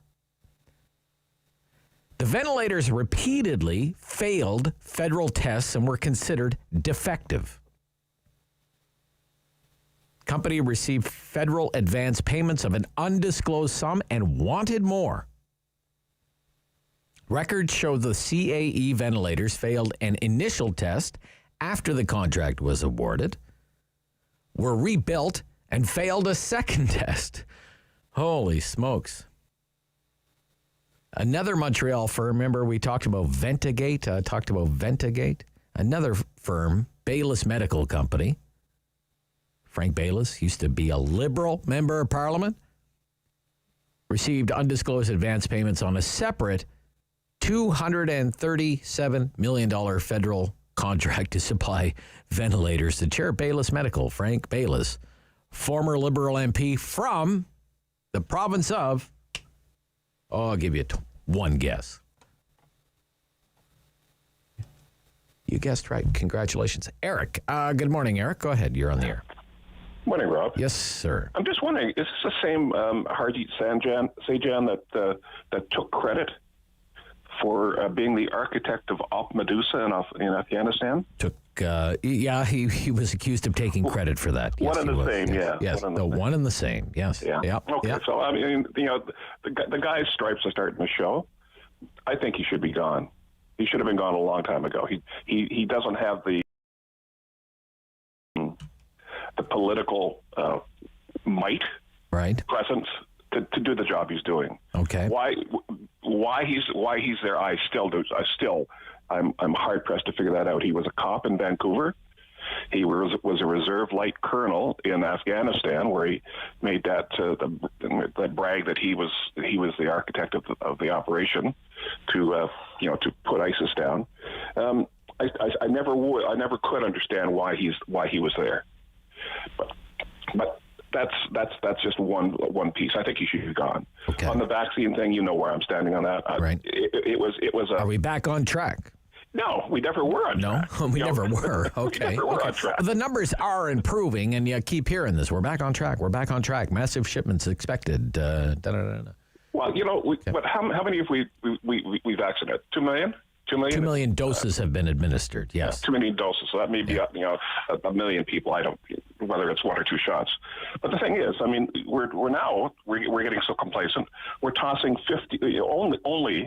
only 1,500 doses were tossed. I heard on the news this morning. Only 1,500 doses were tossed, were junked. And that's, you think about it, that's 750 people. That's my entire neighborhood. Yeah. Okay. So people have to start putting their comments in context here. Okay. It's not a small thing.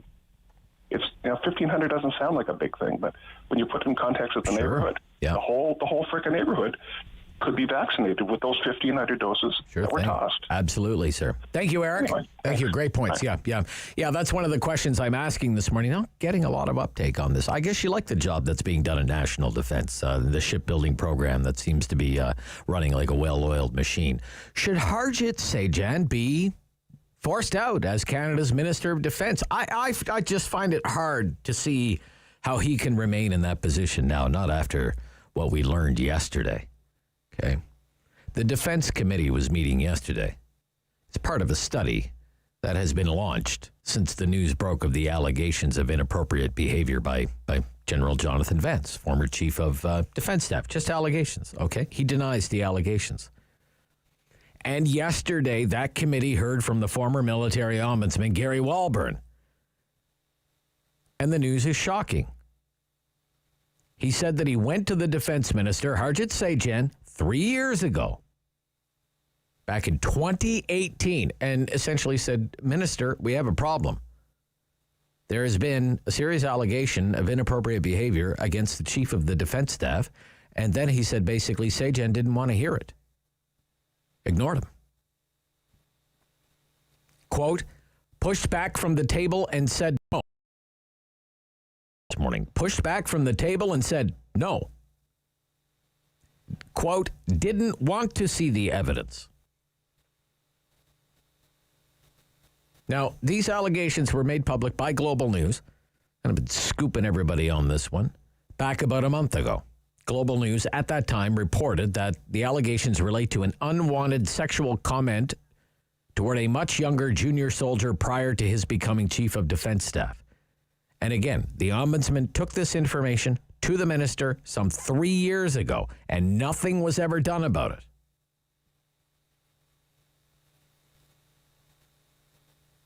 Vance officially turned over command of the armed forces last month to this fellow Admiral McDonald, and he didn't last long. Now he's under investigation for sexual misconduct and is on leave. But on the Vance file, this is a major development.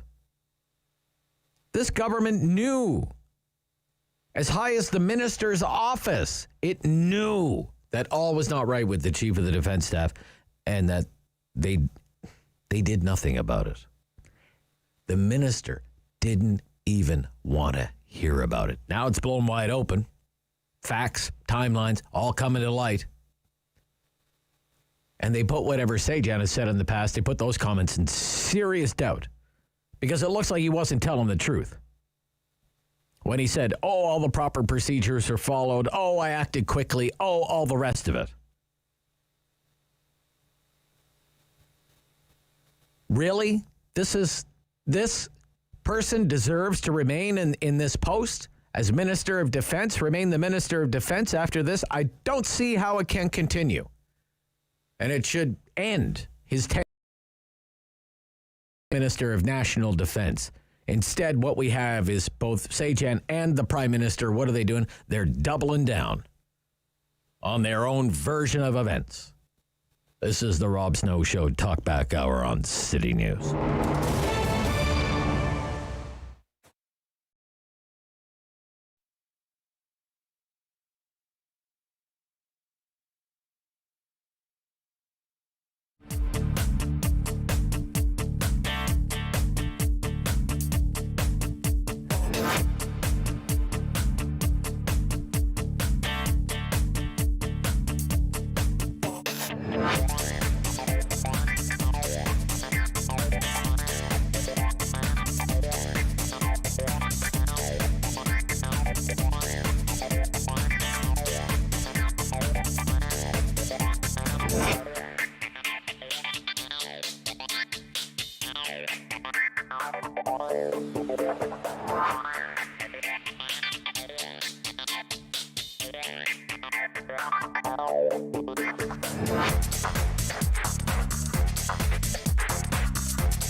And 1310 AM.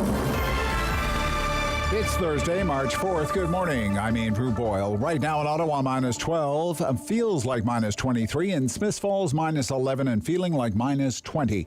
Here's what's making news this hour. The province releasing daily figures of new COVID infection rates. Under 1,000 again at 994, and that comes from just under 65,000 tests. New cases in Ottawa, number 49. There are 10 in Leeds, Grenville, Lanark, 2 in Renfrew, and 9 in the Eastern Ontario Health Unit. The province says it will hand out about $500 million to municipalities to deal with shortfalls projected in this year's budgets. Ottawa's share is about $33 million. Smiths Falls will get about $133,000. Newsweek magazine has ranked the world's best hospitals in our city. Queensway Carleton is on top of that list. In fact, it's ranked 16th best hospital in Canada. A tsunami warning is up for the east coast of New Zealand's North Island. 7.3 magnitude quake hit just off the coast. One person tweeting, "Sitting in my car on the high ground, waiting for the warning to end." How's your night going? City News Time, 10:31. I'm Andrew Boyle. For news anytime, follow up online at ottawa.citynews.ca. It's time to talk back. On the Rob Snow Show. Have your say and call now. 613-750-1310. We're talking about LRT to the airport. That's Spur Line, the plan for the Spur Line. You get off the train at South Keys, and if you want to go to the airport, you have to transfer to the airport train and take the Spur Line to the Ottawa airport. Would you do that to and from the airport? Or, would you take your own car, take an Uber, take a taxi to the airport instead of transferring twice? Maybe if you're from the burbs, you transfer 3 times. Also talking about the news that rocked political Ottawa yesterday about DND and the Minister of National Defence, Harjit Sajjan, and what he did not do, which was anything for 3 years about the now former Chief of Defence Staff, General Vance. And do you think Canada's vaccine program is back on track? I'm hearing that a lot. Is that what you think? Yeah, it was off the rails for a little while, but it's back on track now. I don't know. I look... First of all, I don't see how Minister Sajjan can remain as Canada's Minister of Defence after what we learned yesterday. I did notice this, though. A spokesperson for Mr. Trudeau said, of course he has confidence in his minister. He was asked, do you have confidence in the Minister of Defence? Of course the Prime Minister has confidence in the ministers. Maybe that is the kiss of death. That could be the kiss of death, right? Because he said the same thing about the former Finance Minister, Bill Morneau. Of course I have confidence in the Finance Minister. And he said essentially the same thing about the Governor General, the former Governor General, Julie Payette, right? She's a great Governor General. Remember that? But come on, this is serious stuff. All right, we have a government that loves to talk the great woke game, okay? Not so good when it comes to walking the walk, it seems. It's no secret, okay? There's a culture problem in the armed forces when it comes to sexual harassment. Same issues haunt the RCMP.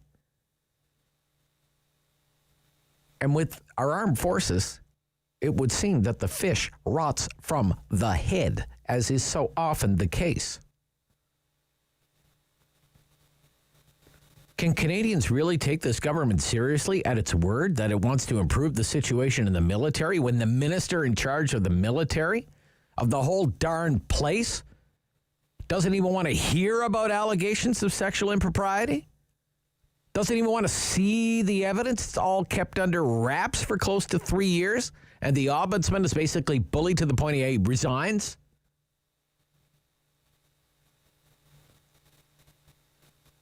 How do you survive something like that if you're the minister?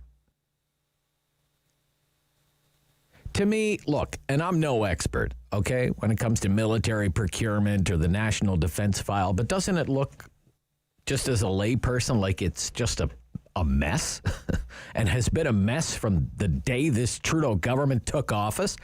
The fighter jet situation is a fiasco. We're replacing 30-year-old planes with 30-year-old planes. Shipbuilding program is decades behind schedule and tens of billions of dollars over budget. I mean, I know we've had procurement problems before. Helicopters, jeeps, dud subs, but this is world-class incompetence, really. And it seems right from the day this government was sworn in, they have never had a command of this file.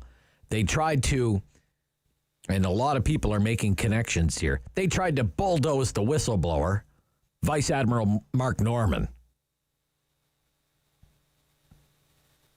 Tried to run him out of town, ruin his life. Tried to throw him in jail for being a whistleblower. And the constants through all of it have been this minister and the Prime Minister. And they're doubling down. They're probably hoping, Kitty, they're not paying attention to what's going on at DND. They got a pandemic to work. They got a pandemic to worry about. They have a vaccine program to worry about. The news media is going to move on anyway. This would be like a one-day wonder, a one-week wonder. That's kind of how they roll, right? They hope people aren't paying attention. They count on it. Look at all the bodies under the Prime Minister's bus.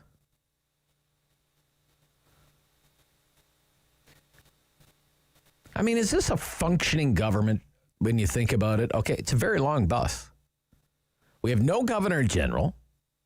Okay, that was a doozy of a pick, Prime Minister. Good on you there. Okay. The head of the Canada Pension Plan Investment Board just resigned. Traveled to Dubai. Vaccinated while he was there. I mean, the guy runs the Canada Pension Plan, for crying out loud. He's gone.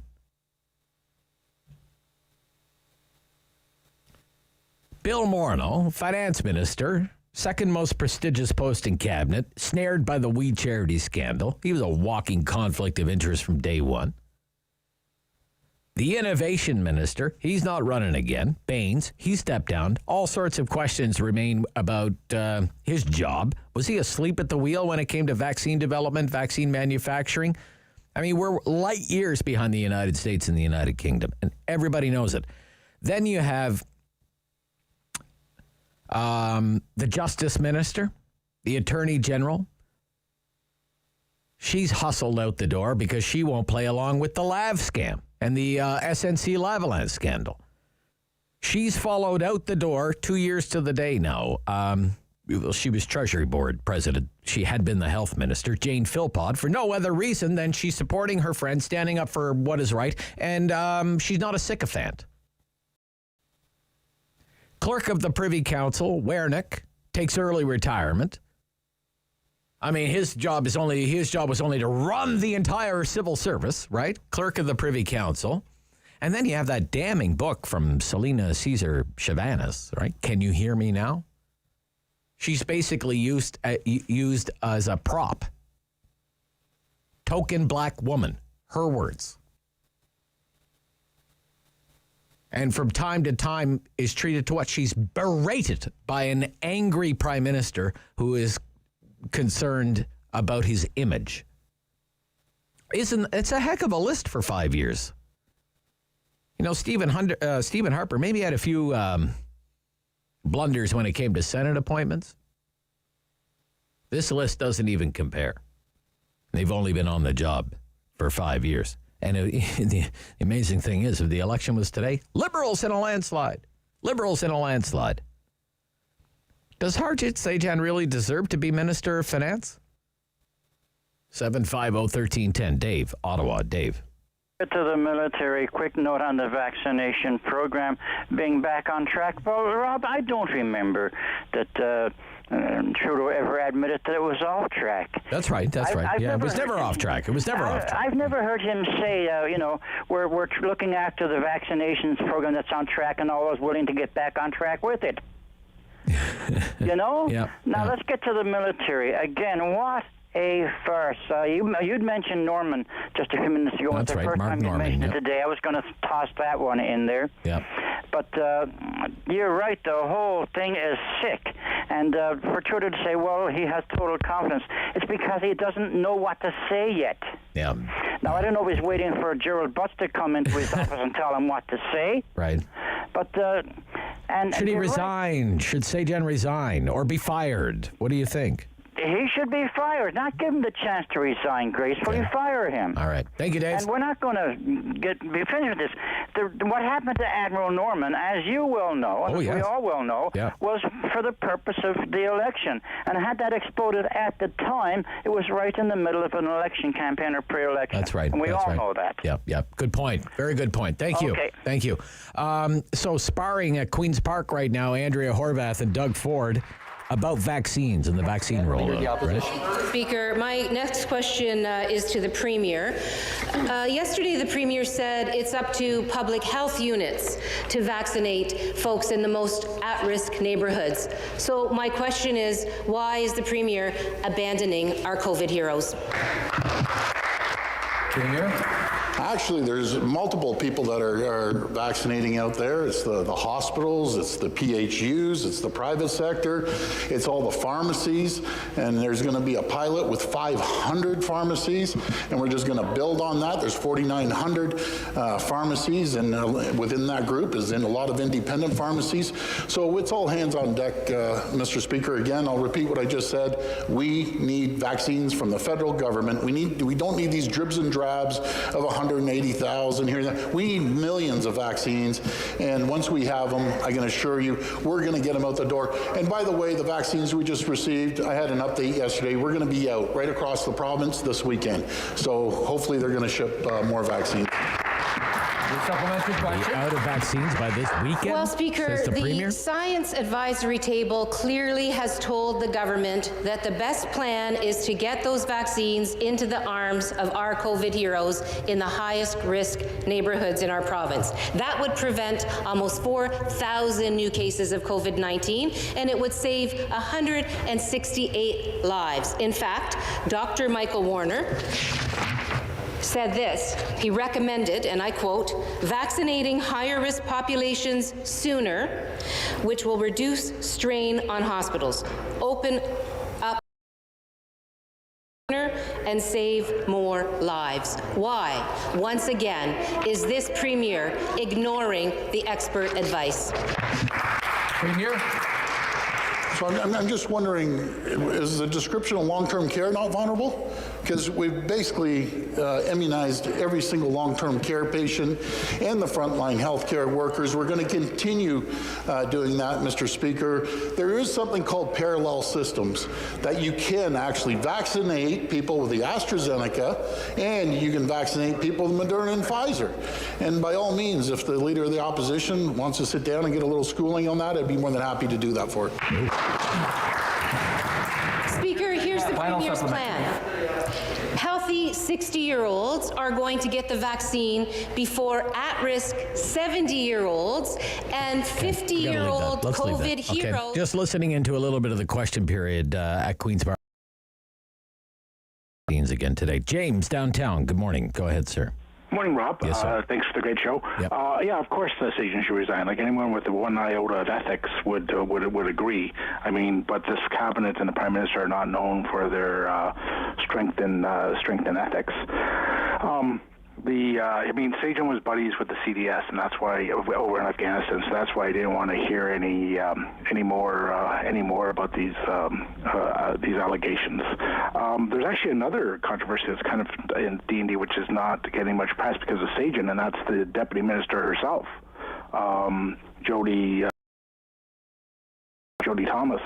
Her husband's brother was and this was in the papers a bit yesterday too, was the Major General Second in Command at NORAD in Colorado, and he had an inappropriate affair.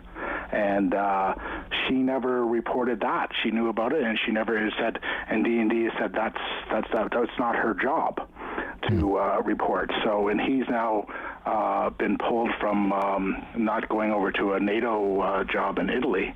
So Canada has no buddy to go over to that. But again, I come back to the whole file's a mess. The whole file is a mess. I mean, everything from, like, as you said, from human resources to procurement to operations. Abuse, it's sexual crazy. abuse. I mean, we need to. I think at some point it's gotten so bad on both the civilian side and the military side because of this Jody Thomas deputy minister. they almost need to bring in someone from like the Australian, the vice CDS of the Australian forces to come over here and become the CDSP, and that's actually possible to do. This cannot be fixed internally. It's in shambles. Okay, thank you, James. So thank you. Thank you. Yep. Thank you for your call. Final quarter coming up on the Talkback Hour. 750-1310 on the Rob Snow Show. This spot.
Six 613-750-1310. Now, the Rob Snow Show continues.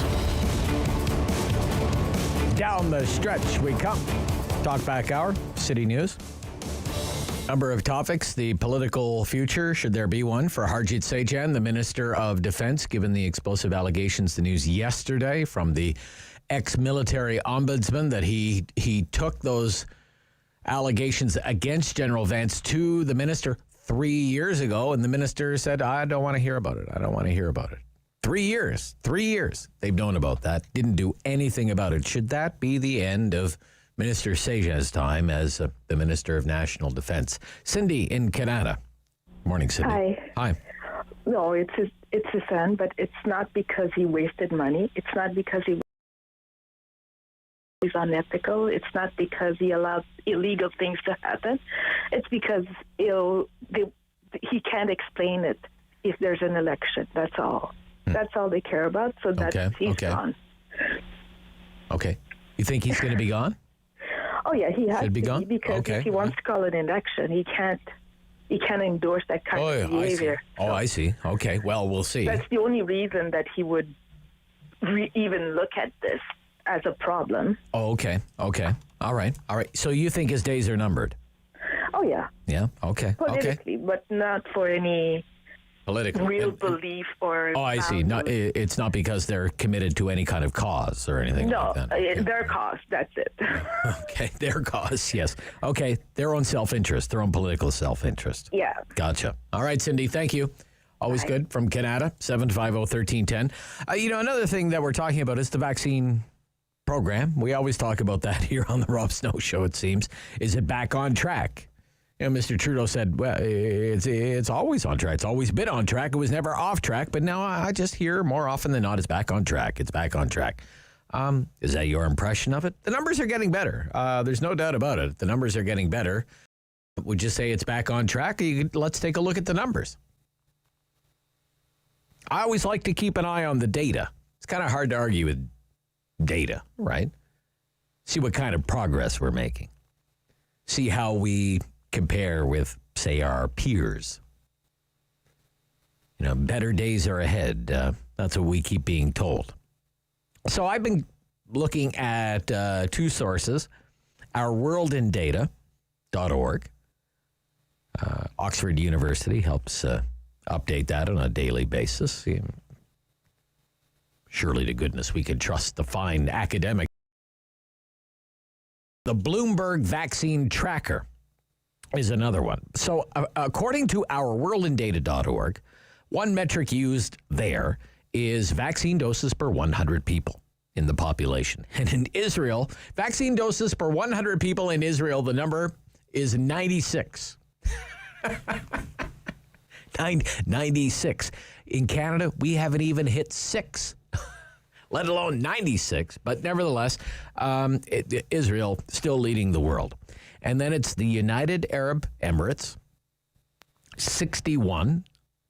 Then it's the UK, 31.41. Then it's the United States at 23.51. And in Canada, that number, I looked this up very early this morning, the same number, according to Our World in Data, doses per 100 people in the population, the number is 5.3.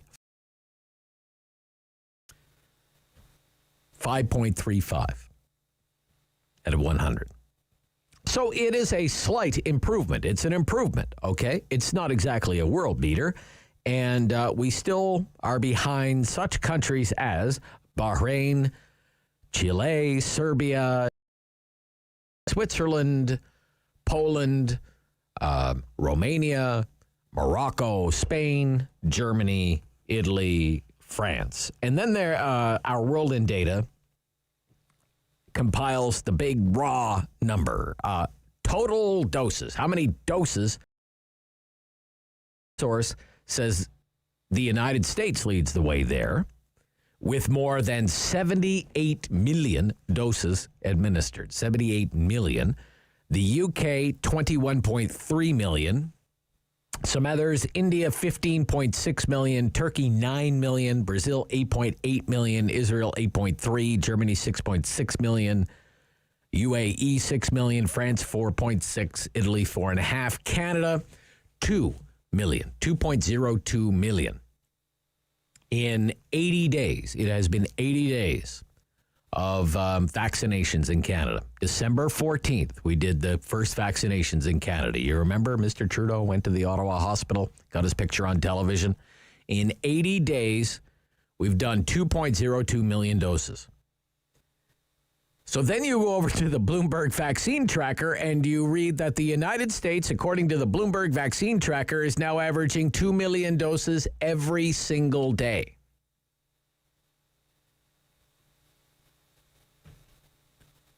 What we have managed to do since the first day of our vaccine program, 2 million doses, in 80 days, the U.S. is doing every single day. The U.K. is doing 384,000 a day. In Canada, again, the number has improved. We're now doing, according to this source, 62,000 doses a day on average, 62,474. And another metric that the Bloomberg Vaccine Tracker uses is how long will it take to achieve herd immunity in your country, which is 75% of the population fully vaccinated. In the United States, it's 6 months.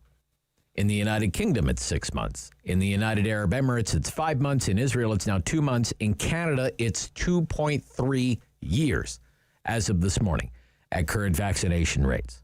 2.3 years. 6 months in the United States. 6 months in the United States. But still, actually, a big improvement in just the last couple of weeks. But still, I mean, almost 2 years behind some of our peer countries. 750-1310. Is that what you call back on track? Are we back on track? You keep hearing that all the time. Kathy in Kemptville. Good morning, Kathy. Good morning. Good morning. Nice to hear from you. First-time caller, I understand. Yes, I am. That's I listen great. every day, but I've never that's called. wonderful. I'm glad you called today. Thank you. Two quick comments. One about the vaccine. You're talking about back on track. What I'm more concerned about is that we've changed the definition of success. Okay. So the original definition of success was 2 doses. Right. And now we're saying we're on track, but we're only planning to give 1 dose. And then we've changed the requirement from the 6 weeks, 3 weeks, whatever it was, to 21 to 28 days. So it was supposed to be 21 to 28 days apart. And now they're saying 4 months. So they're 4 saying months, we're going to have this big success, but really they've just changed the They definition. moved the goalposts, right? They moved the goalposts on us. Yeah. You could make that case. Absolutely. Yeah. My final comment to you is around the other topic, which I'm not as familiar with. I've only been learning about it a little bit today and previously. But I'm more concerned with this concept around resignation. In most other companies, and I work at the private sector, when you screw up, you get fired. And I don't know why we're giving people this opportunity to resign as if everything went well. Why do we not have the strength to fire people who do wrong? Okay. You think you should be fired? Well, I do think he should be fired. I mean, I don't have all the facts, but if it's been proven that this happened and that he dropped the ball, then it sounds to me like he has not stood up for his job requirements. And if that's the case, fire him. But I think we should stop with all these ridiculous resignations. Okay. Everybody that travels abroad, they just resign instead of saying, no, you screwed up, you're fired. You're fired. Okay. All right. Toughen up, you're saying. I Kathy. am. Okay. All right. Thank you for your call. Thank you. Nice to hear from you. Calls for today. Tomorrow, as always, on a Friday during the Talkback Hour, we will do the Friday Free for All. You pick the topics. Rob Snow Show. City News back after the news.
number one for local news in Ottawa and the Valley. This is City News, now on 101.1 FM and 1310 AM. It's Thursday, March 4th. Good morning. I'm Andrew Boyle. Right now in Ottawa, minus 12. It feels like minus 23 and minus 11 in Smith Falls, feeling like minus 20 in the wind. Here's what's making news in Ottawa and the Valley. Later today, health officials will provide an update on vaccine distribution across the country. It comes after changes to the guidance around giving the shot, which could lead to most Canadians getting their first dose before the end of June. Here's City News Parliament Hill reporter Cormac McSweeney. The vaccine update will come as Canada sees its largest deliveries to date of close to 950,000. First shipment of the AstraZeneca shot. But the big news today is the potential for a fast track in vaccination efforts. The National Advisory Committee on Immunization now says provinces can wait up to 4 months between the first and second doses, which means with the current delivery schedule, around 80% of Canadians older than 16 could get their first shot by the end of June. The feds have long said they want to have enough vaccines for all Canadians by September.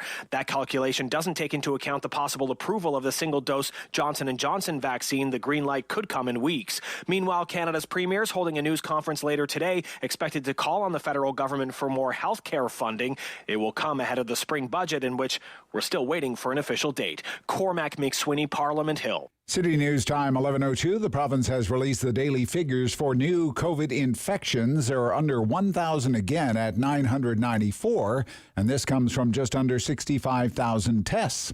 The province is also reporting an additional 10 deaths from COVID-19. New case numbers in Ottawa, 49, 10 in Leeds, Grenville, Lanark, 2 in Renfrew. There are 9 new cases in Eastern Ontario. It is a big week for vaccine in Ottawa. Tomorrow, residents who live in 7 neighborhoods designated high risk that are over the age of 80 or who have received chronic home care will get the shot. Mayor Jim Watson explains why they chose these specific areas. Well, that's where public health tells us many people over 80 in that community, or even under 80, 5 to 16 times more likely that they have COVID-19. So we're trying to hit those areas. In the medical terms, it's triage. Say COVID vaccination clinics already 100% booked for tomorrow. 150 people from those areas can be inoculated per day. And now your forecast. Here's meteorologist Jill Taylor. Partly cloudy, windy, cold day for us today. Wind gusts could exceed 30, 40, possibly even 50 kilometers per hour at times today. We've already reached our high. It was -2 to about -4 early this morning. For the rest of the day, we'll sit at about -6.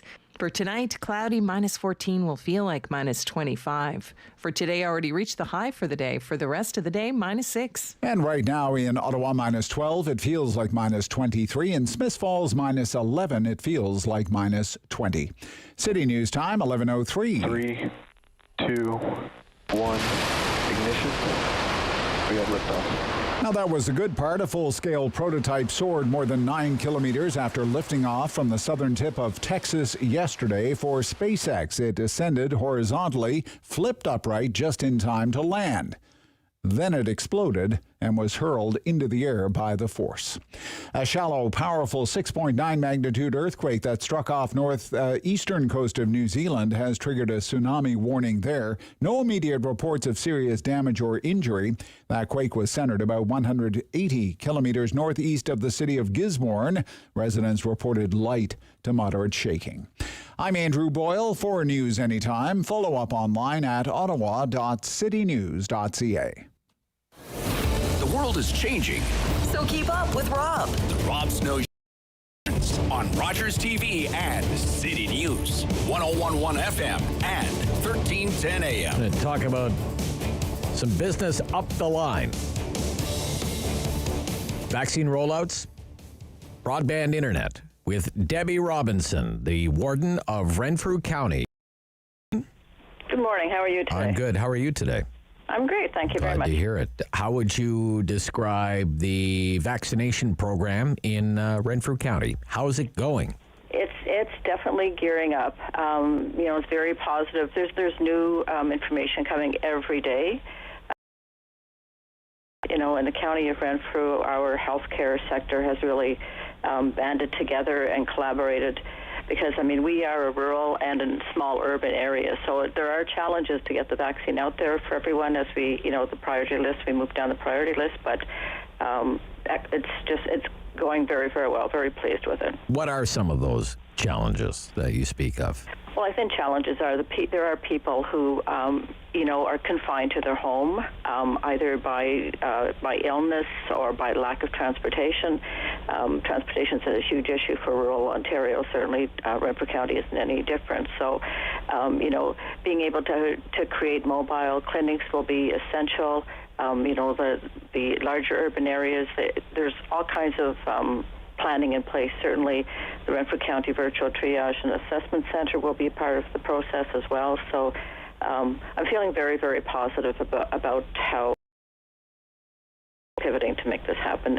Well, certainly, the news on being mobile, especially what I think in the past about the paramedics and testing, that certainly seemed to be a real success, and I'm wondering if maybe there's a template there when it comes to I'm sure it is, because I'm sure it is.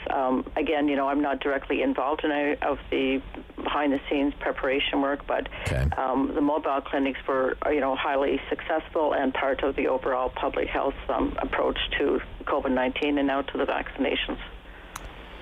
How are you feeling about the overall, say, state of COVID-19 when it comes to case counts and, say, compliance? Because there have been some stories recently about, hotspots are popping up from time to time because people aren't obeying the social distancing rules about bubbles and socializing and whatnot. Yeah, sure that happens. But I mean, we're into the beginning of the second year of COVID-19, and people are getting tired.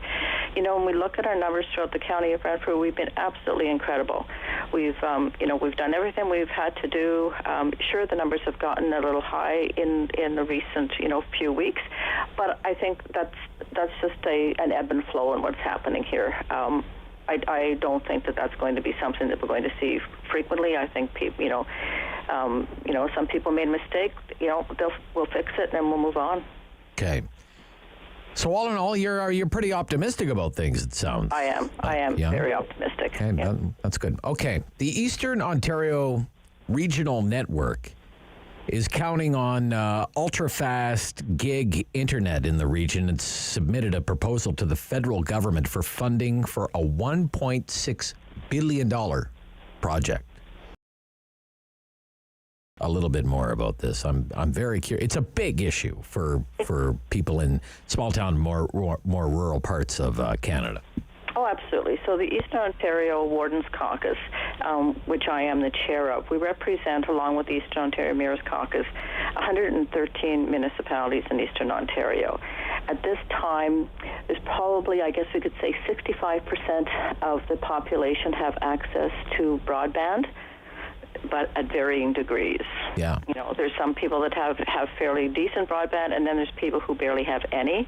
I mean, we have people in some of our rural areas, and not remote, just rural areas, that have to travel and sit in parking lots to access, free internet. Like a Wi-Fi or at a Tim Hortons or something like that, right? Yeah. Tim Hortons, community centers, that sort of thing. That's not, at this day and age, that's very sad. I mean, if you have children who need to be educated online and you don't have access, or you have minimal access, that becomes extremely difficult. When we look at wanting to, have a recovery here for COVID-19, this is part of our recovery plan and certainly our economic growth. So when we look at the GIG project, $6 billion, huge money. Huge money. Yeah. It'll fix it for a very, very long time. It makes way more sense to me that we do it that way as opposed to try to do a 50-10 approach and in 5 years start looking for funding again. This is going to be good for a long time. So we're actually, the East Ontario Regional Network, EORN, is looking for $200 million from the Universal Broadband Fund from the federal government. And Minister Monsef has been extremely open and willing to engage in this process with us, so that's looking positive. We're also looking for $200 million from the Improving Connectivity in Ontario program, the ICON program. Again, Minister Scott has been well involved in this whole process going through. Both ministers are aware of what the EORN is looking for, what we can do. It's so much better, in my opinion, that we look at a opposed to piecemeal, because there are going to be, if we don't do it as a region, what's going to happen is the people who have broadband will probably get better broadband. Yeah. And the ones who don't have any probably are still not going to have any. So it's you know, it's the GIG project. It's a comprehensive solution to a very complex problem.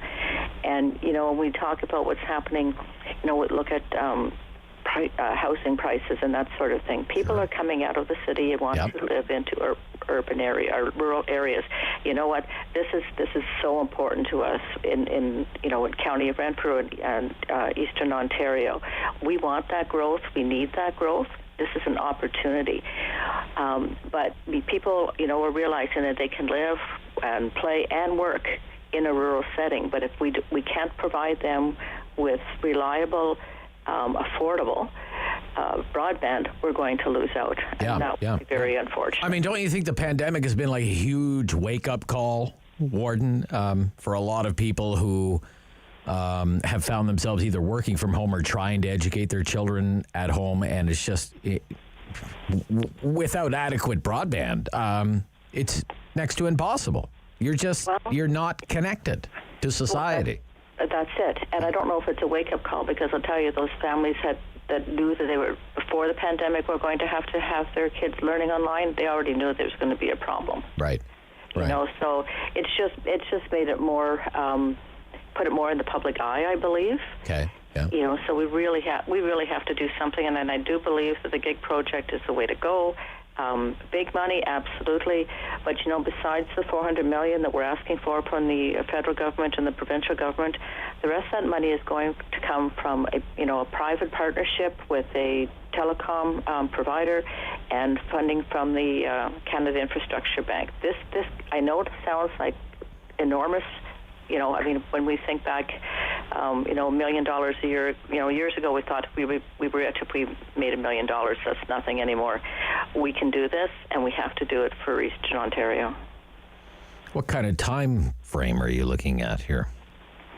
Well, I think how I understand it, that if we could get approval from both levels of government, that's when EORN can start approaching the telecom service providers. Okay. And, I think we could get something moving next year. Oh, really? Now, obviously, it's we're not flipping a switch and suddenly all of Eastern Ontario has, 95% of us have broadband. But it will be a process going through. And as the, the infrastructure is created, and there's already, some fiber optic backbone out there, as it grows, more and more people will come online. So it's not like everybody sits still until the entire thing is created. But it's $1.6 billion in total, right? Eastern Ontario Regional Network. But that, as I understand it, it's 113 municipalities, right? Oh yes, 113 municipalities. Yeah. 1.2 million people. 1.2 million people, right? Mm-hmm. Yeah. Okay. I must ask you, Warden, just while I have you on the line, there's a major story in the Citizen this morning, big, huge front page story. Valley's red hot market. It's all about the real estate boom. People getting out of the city. They're going to the valley. They want the country living, That's right. Small town life. And we welcome them here. You welcome them. How is it, what's that been like over the last year or so? If you talk to anybody in the real estate business, they're kind of in shock, but it's going fine. I mean, we need new builds, absolutely, so, the residential building is taking off. We have a number of communities within, say, the county of Renfrew we're more familiar with, that there's numerous subdivisions going up. It's all going to be very, very positive for us. Are you, but as a municipal leader, you have to have the investment in infrastructure so you can keep up with the growth, right? Absolutely. Schools and roads and sewers and everything else. Do you feel it's adequate at this point, Warden? Or? Well, certainly the infrastructure we have now is adequate for the population that we have now. Is that, we're not going to turn around tomorrow and we're going to have another, 20,000 people living in the county of Renfrew. It is going to be an evolution as well. And absolutely, as more people come, as our economy grows, our business sector grows, our tourism sector grows, yes, we will be prepared. We will be able to provide for people in this area. Okay. A great pleasure to speak to you today. I thank you so much for your time. You're very welcome. Thank you very much, Rob, for your interest. Debbie Robinson is the warden of Renfrew County. This is City News. It's 11:16. The Rob Snow Show, brought to you by Myers Automotive Group. With the Daily Grand Lotto, you could win $1,000 a day for life. Wait, every single day? Yeah. So I'd start liking Mondays? Probably. But everybody hates Mondays, so I'd suddenly be an outcast, living on the fringes of spreads, so alternatives to peanut butter, Nutella, or those kind of things that kids and adults like to have on toast or on a banana or on an apple, and aren't really available to people with severe food allergies or allergies to the top allergens. When you're an allergy parent, you read every label because you need to know the details of every ingredient that's in the products that you're going to feed your kid. So we found that a lot of the products that we were looking at had may contain warnings, which we can't have, and had just so many ingredients in them that you don't know if there's a weird unknown ingredient that is kind of disguised under a different. We started No Nut Butter so that we would have the opportunity to have products that were safe and free from the top allergens and had really simple ingredients in them so that you would know exactly what you were feeding your kids. We make 4 different products at No Nut Butter. So we make a pumpkin seed butter, which is our alternative to butter. So it only has pumpkin seeds, roasted pumpkin seeds, and some kind of oil in it. So we usually use corn oil or olive oil. And then we make what we call Choco Pumpkin, and it is our alternative to a chocolate hazelnut spread. So it is our pumpkin seed butter with our chocolate spread, so very much chocolate hazelnut spread. We make a coconut caramel, so it is coconut milk and sugar, and it is our kind of vegan option for caramel, because typically caramel has lots of butter and dairy in it. And then we make an apple butter, which is apples and cinnamon and sugar, and that's it. We do also make a sugar-free pumpkin seed butter option because we have some diabetics and just some people who don't want sugar in their lives, and so we do offer that, but you'd have to custom order it. There are very strict rules around producing products, particularly nut-free products. You aren't allowed to cook in your own kitchen, which makes a lot of sense. If you have a dog, you don't want to cook in your own kitchen. But from a nut standpoint, it's just making sure that you have everything really clean and organized. So we cook all of our products in a commercial kitchen so that we can keep all of those health and safety procedures really tight and together. My personal business started a company called Shop Local Ontario during the pandemic, so we were pretty well equipped to go forward into the pandemic in a world of e-commerce and transacting online. You can find us online at nonutbutter.com, or you can find us on Facebook, No Nut Butter, or on Instagram at No Nut Butter. The Rob Snow Show returns on Rogers TV and City News 101.1 FM and 1310 AM. So starting today, clients and staff at Ottawa 6 homeless shelters will begin receiving doses of COVID-19 vaccine.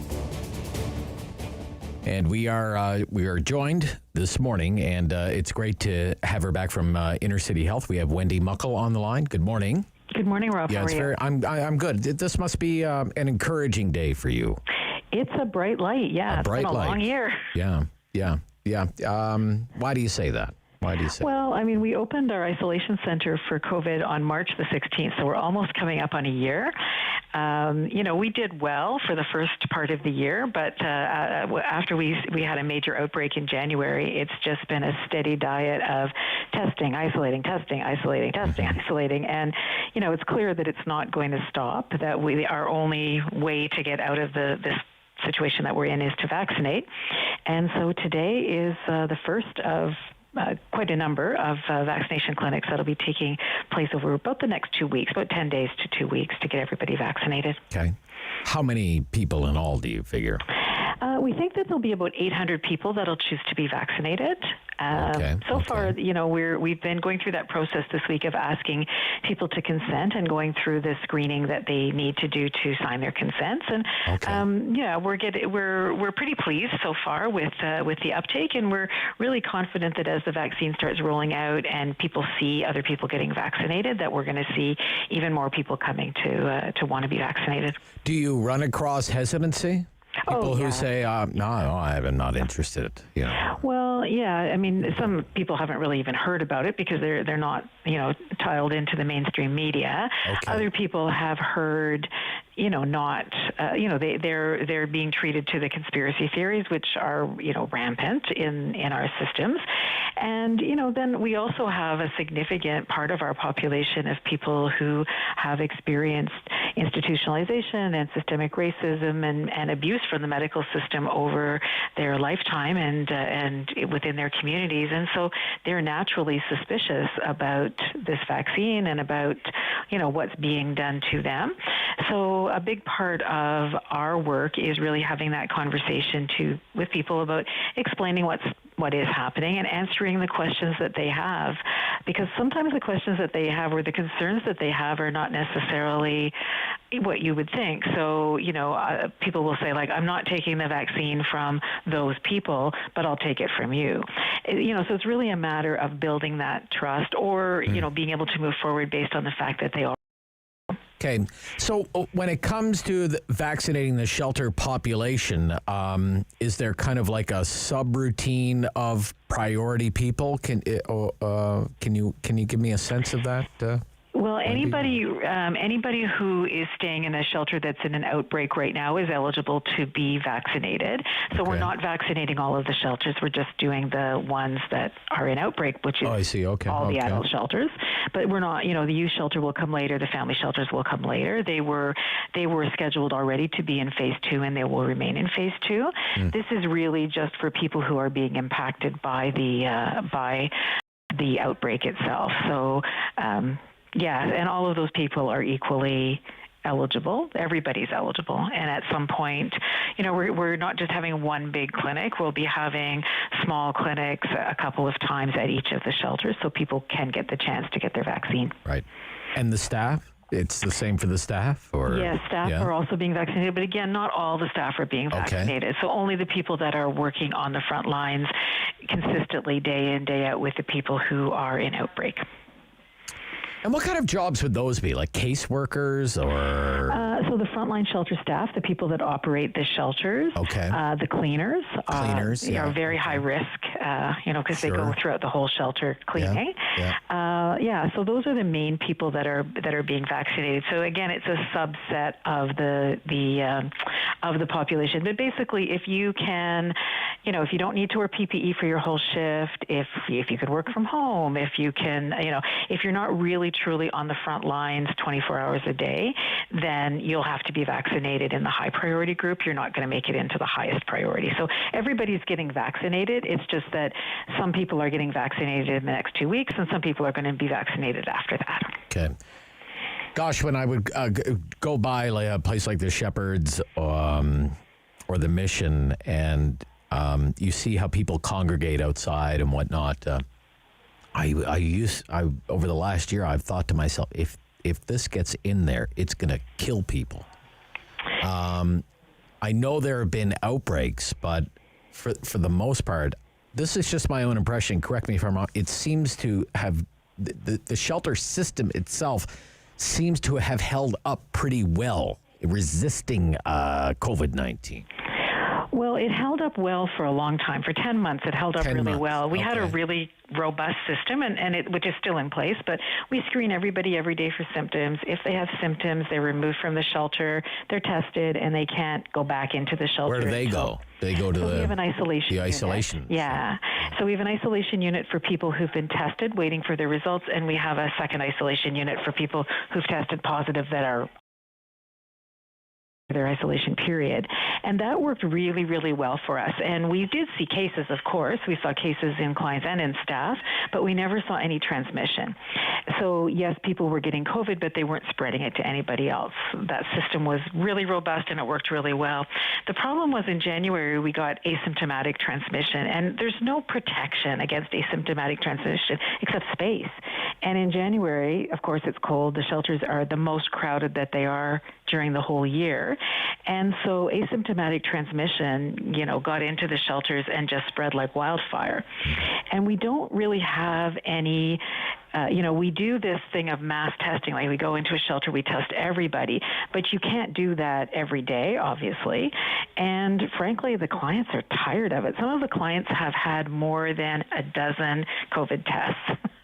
And they're sick of having stuff shoved up their noses, and you can understand why. Yeah. But at that, you go in, you test. Yes, you find the positive cases, but you're not done. Like you just have to keep going and keep going and keep going. And that's the thing, is that you're catching people after they're already infected. And so the vaccination process is going to really help us, because obviously it's going to prevent a lot of people from getting COVID, and then hopefully be able to prevent it from being spread to others.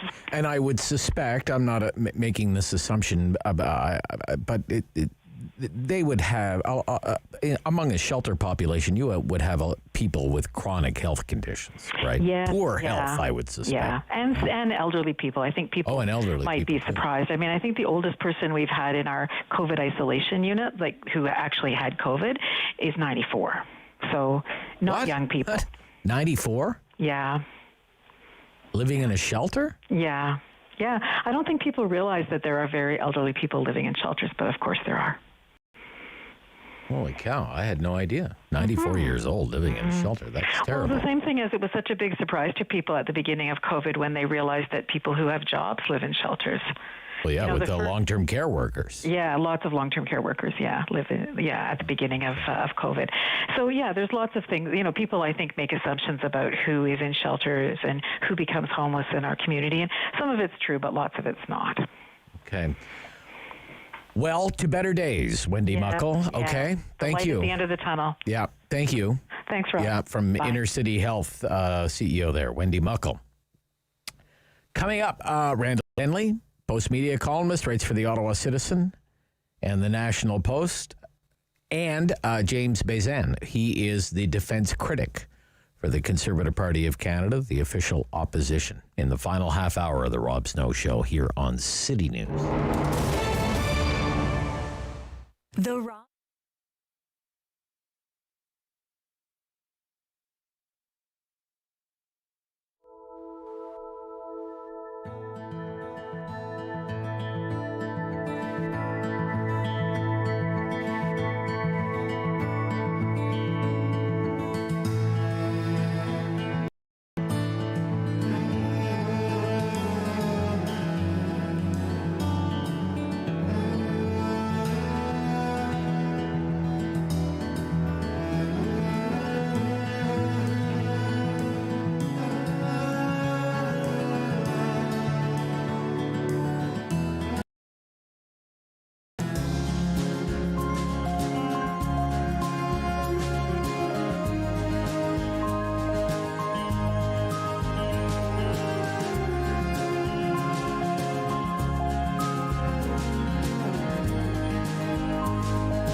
Valley.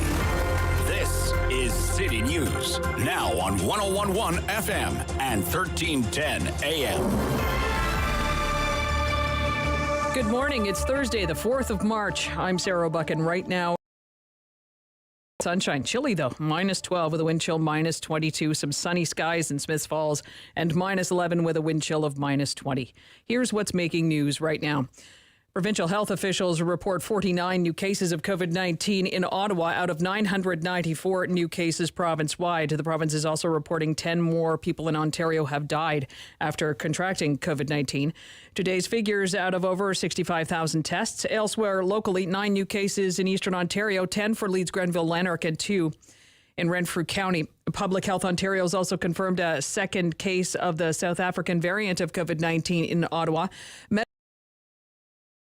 Batches said yesterday Ottawa had at least 80 variant cases, with over 70 awaiting confirmation from further lab testing. Recently, the Eastern Ontario Health Unit and the Leeds Grenville Lanark Health Unit confirmed the presence of variant cases in their jurisdictions. At Italy's request, a shipment of 250,000 Oxford AstraZeneca COVID-19 vaccines destined for Australia has been blocked from leaving the European Union. This is the first use of an export control system the bloc instituted over a month ago to make sure companies respect their contracts before commercial exports are approved. When the EU first contacted the bloc and received multiple assurances that COVID-19 shipments, vaccine shipments, obviously, to Canada would not be affected. Unifor's president says Air Canada is promising to issue refunds to passengers whose flights were canceled during the pandemic, subject to a federal aid package. Jerry Dias says the airline CEO, Michael Russo, reiterated the pledge when the two spoke last night. The Trudeau government has made reimbursing travelers a key demand in talks about financial relief for airlines, as well as asking carriers to maintain regional routes. I'm Sarah Buchan. For News Anytime, follow up online at ottawa.citynews.ca. He's a pillar of community opinion. The Rob Snow Show returns on Rogers TV and City News. 101.1 FM and 1310 AM.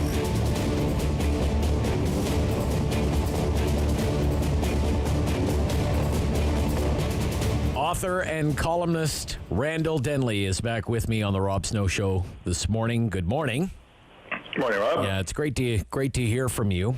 And we had Mayor Watson on the program this morning. I would like to get into your column this week in the Ottawa Citizen. You really take both the mayor and the council behind the woodshed this week, Randall, and you accuse them of losing sight of local priorities and really wanting to tackle issues that they either can't or wouldn't be very good at tackling. And I want to know your rationale. What's your thinking here, Randall? Well, the thing that really caught my eye, Rob, the most recent part of this trend is the mayor saying, well, the rest of the term of council, which goes until, October, October is the election next year, will be devoted to, fighting the pandemic, distributing the vaccine, restoring pandemic lost jobs, and so forth. I thought if somebody handed them briefing notes from the premier or the prime minister, like, what can the mayor do about these things? But I see this as part of a pattern at council where they pass a huge plan to get rid of all greenhouse gases in the city of Ottawa, billions of dollars. Housing and homelessness, we're going to get rid of that. That's only $1 billion. That's a cheap one. Yes. These are areas where the city has very little money, very little leverage, all three of these areas. I'd like to see them stick to the things that only they can do. How do we improve city services? That's really their job. Their job is not to go out and solve all the greater problems of the world. It's to make Ottawa a better city, and I don't see them doing that. Okay. But maybe the mayor would respond by saying, well, look, local jobs, local businesses, and getting shots into local residents, that's very much within the city's purview. And you don't know what you're talking about, Randall Denley. How would you respond to that? Well, I would ask, what specifically are you going to do? The city has nothing to do with treatment of COVID. The vaccine, very well in hand at this point, primarily with Dr. Vera Etches, Public Health. It's a quasi-independent somewhat city agency, but they don't need council riding herd over them to get the job done. And what has the city done on jobs so far in the year that we've had the pandemic? Next to nothing. We've extended patio hours. I think there might be something to do with we might extend patio hours. It doesn't even sound like some of the councillors are even on board with that. Yeah, well, they gave them some patio flexibility over the course of the past summer, but it's a little diddly stuff. Getting the economy going again is a provincial responsibility. It's a federal responsibility. If the mayor wants to do something useful here, he needs to get the federal government tied down. What are they doing about moving public servants back into the core? When are they doing it? That's critical to the future of Ottawa. He's not talking about that specifically, though. That's the one job they should be doing. But the rest of it, what can they do? They don't have the money or the expertise to stimulate the economy or launch job training programs or do any of the things the other two levels of government can do. To me, it's just looking at a big news story, wanting to be part of it, and also seeing that, with the vaccines coming, there's a win coming down the line. So let's make sure that he's there for the win. That's the same reason he was on local television station on the weekend announcing that there would be an announcement on Monday about vaccines for people over 80 in certain neighborhoods. Now, this is information that's already come out of public health.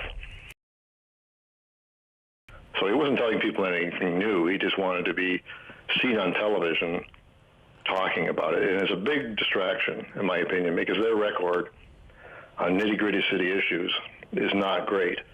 But let's not talk about that. Let's not even bring that stuff to council.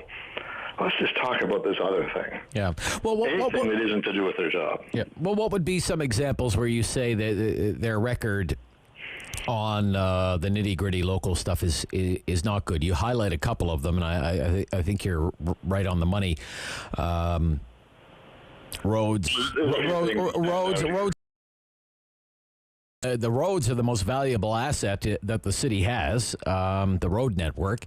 And, the fact is, the council and the administration, we have buildings that are falling apart, right? Yeah, the city's auditor general did a report on that last year.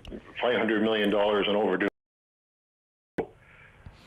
screwed up that even the staff can't tell them really what needs to be done and how much it would cost, probably because there's no money, so let's not waste time figuring out what needs to be done. That's the problem. The roads, I think, are the biggest problem that they have. It's the roads here have been atrocious for years, and they had this gradual program of slowly making them better over many, many years. I'm not seeing a lot of difference, personally. I think people expect a lot more. The roads never should have been allowed to get as bad as they have been under Watson's mayoralty. And now he's doing a little bit of a fix-up. Public transit, too. When people think public transit in this council's record, the first two things that come to mind are, the LRT lines, how did that go? Yeah. Oh, not so great. Well, the other thing that you would think of is, what did they do about public transit during the pandemic? Nobody was using it, so they must have, reduced it and saved some money, right? No. We just kept running empty buses all around the city for a year. Why? Well, it's kind of inconvenient to get into laying people off, and then, there's bumping when they come back, and it's just a big nuisance, really. So let's just run a bunch of empty buses, and probably we'll get paid back for that by the federal and provincial governments. So I would say that there isn't a lot on the local issue front where councillors or the mayor can say, look at the difference we've made. Look at how well things are going. They've picked their spots. Climate change, and there's certainly people who love the sound of a climate change program. Okay, sure. City can't do much. Yeah. Sounds good. Housing, same. City can't do much. Sounds good. It gets them into more of global and social issues zone and out of the zone of doing the kind of mundane, boring things that make the city more functional. But if they don't do that, nobody else will. Your MP's not going to come by and say, hey, the roads are terrible. We're going to create a special roads program, or we're going to get right down into that. It's not their zone. So if they don't do their job, nobody will do it. Okay. What are you working on these days in your coverage of the Ford government? What are you focusing on this week? The thing that's caught my eye this week, Rob, is the testimony by Marilee Fullerton at the inquiry into long-term care. Mm-hmm. She's being portrayed essentially as a villain because she said, back in February, she was worried that, look, asymptomatic transmission could be a problem. There could be some trouble coming here in long-term care. And now, Andrea Horvath say, whoa, why didn't she stand up? Why didn't she go public? It's not like she had some documents in her hand. As a retired family doctor, she was worried. I think the whole effort to find a villain/scapegoat on long-term care is misguided, and I think we should be paying attention to how do we fix the sector from today on rather than what happened over the last year, who's to blame. I mean, everybody's to blame, really. They're blaming Fullerton for not doing something dramatic in February before people even wrap their heads around the whole idea of the pandemic at a time when Dr. Theresa Tam was saying, masks, you don't need masks. Close the borders. Well, why would we close the borders? But somehow Dr. Fullerton was supposed to be the one who said, no, I'm the seer. I know what must be done. Let's lock down long-term care. It gets a little ridiculous. That's what I'm writing about for the Post today. Okay. Look forward to reading that, Randall Denley. And as always, a great pleasure to have you on our show. Thank you. You're welcome, Rob.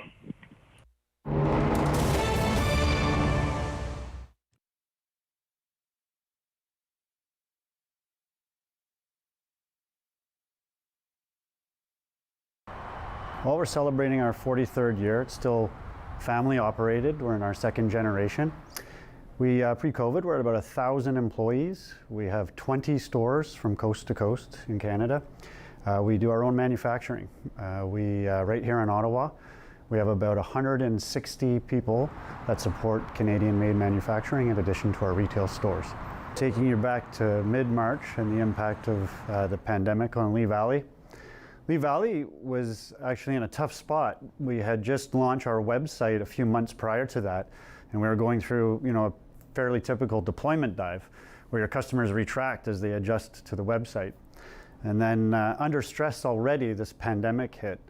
And in the early days, it was pretty critical. It hit us really hard. Stores were closed. We weren't sure what to do, so we had to go right into survival mode. As a result, we had to take our workforce almost back to half of where we were at because the stores were closed, and with 20 stores, that's a big retail workforce.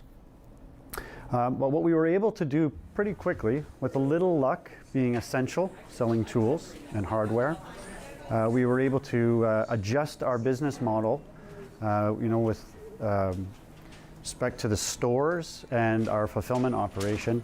That new website that we were under stress worked out well for us because as the world was under house arrest, people were looking to online. And the conversion to our online sales in some cases almost doubled. And we saw tremendous interest in things to do at home. Where we were lucky once again and fortunate is that our product offering.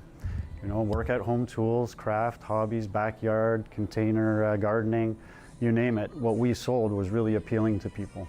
With respect to our stores, Lee Valley, a rare unknown fact was that we were one of the pioneers of curbside pickup. We've been doing it for 25 years. Pretty much dove right into the application to help with the contactless shopping right away. We took the application, and it's not like a Apple application where you have to download it to your phone and clutter up your phone. This is literally resides right on our website. So you walk into our store with your phone, you pull up our website, and there's a little scan icon. You just tap that, select your store, off you go. You go through the showroom, you scan product, you can read more about it, you can check the on hand, you can add it to your cart, continue to shop, and when you're ready, you just submit it to the counter. We'll go pick it for you. We'll call out your name, we'll check you out, send you on your way. You haven't touched anything. It's completely safe, and it's using a device you're comfortable with and a website that you're familiar with. Amazingly, 9 out of 10 people that used it loved it and want to use it again. The Rob Snow Show returns on Rock and City News. 101.1 FM and 1310 AM. Again, it's one of the big stories we've been following here on the Rob Snow Show this morning. The Defense Committee met yesterday. It's studying the allegations of inappropriate behavior by General Jonathan Vance, the former chief of defense staff. And yesterday, the witness, one of the witnesses, was the former military ombudsman, Gary Walburn. And he offered up some shocking new details. Yes, I did meet with Minister Sajjan on March 1, 2018. Yes, I did directly tell him about an allegation of inappropriate sexual behavior made against the Chief of Defence Staff. Very shortly after that meeting, as I've said before, the autonomy and financial independence of my office was gutted yet again. This meeting happened on March 1st, 2018. I explained to Minister Sajjan that he approached me only after the assurance of confidentiality. Shortly after the tumultuous March 1st meeting with the minister, and without any warning, consultation, my financial authorities and my HR delegations were altered, changed, and truncated. This decision directly impacted the independence of my organization. Okay. 3 years ago, back in 2018, the ombudsman went to the defense minister and told him of these allegations against the chief of the defense staff. And basically, the allegation is Sajjan, the minister, didn't want to hear it. Quote, pushed back from the table and said no, didn't want to see the evidence. Conservative member of Parliament and the defense critic for the official opposition, James Bezan, joins me this morning on the Rob Snow Show. Good morning. Good morning. What is your reaction to this new information?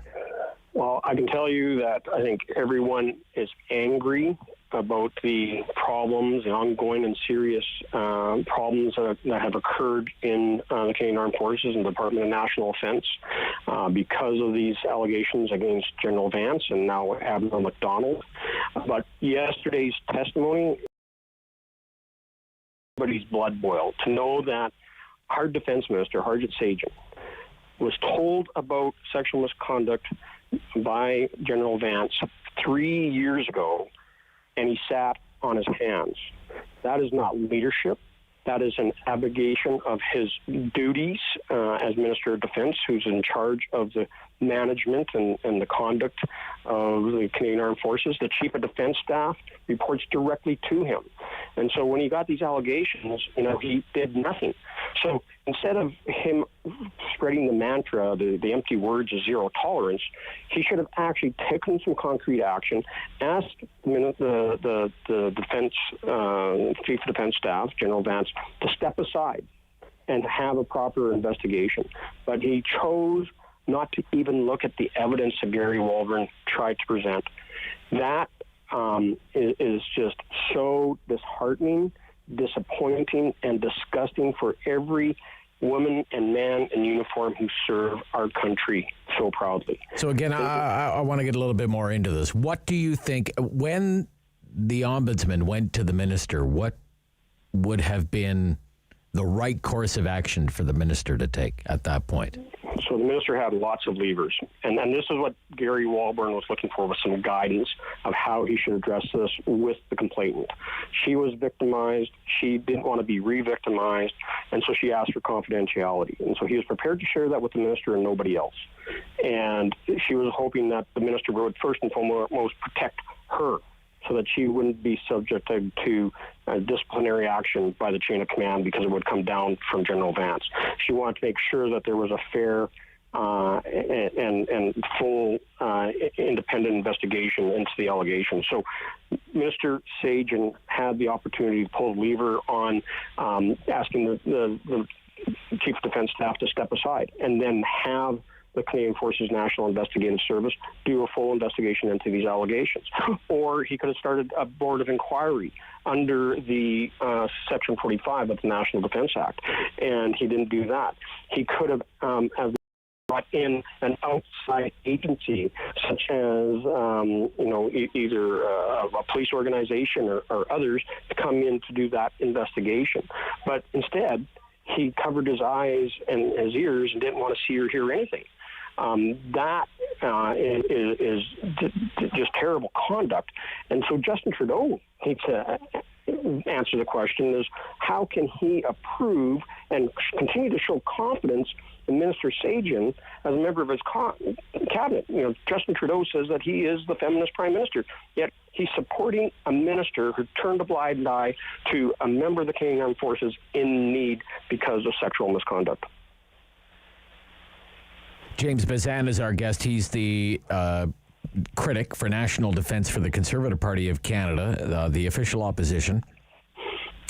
Minister Sajjan has told the committee during his own testimony 2 weeks ago, this is from Global News this morning, quote, he was surprised when allegations against Vance were reported by Global News in early February and insisted he has followed all proper procedures when reports of military sexual misconduct are brought to him. What is your reaction to that from the minister?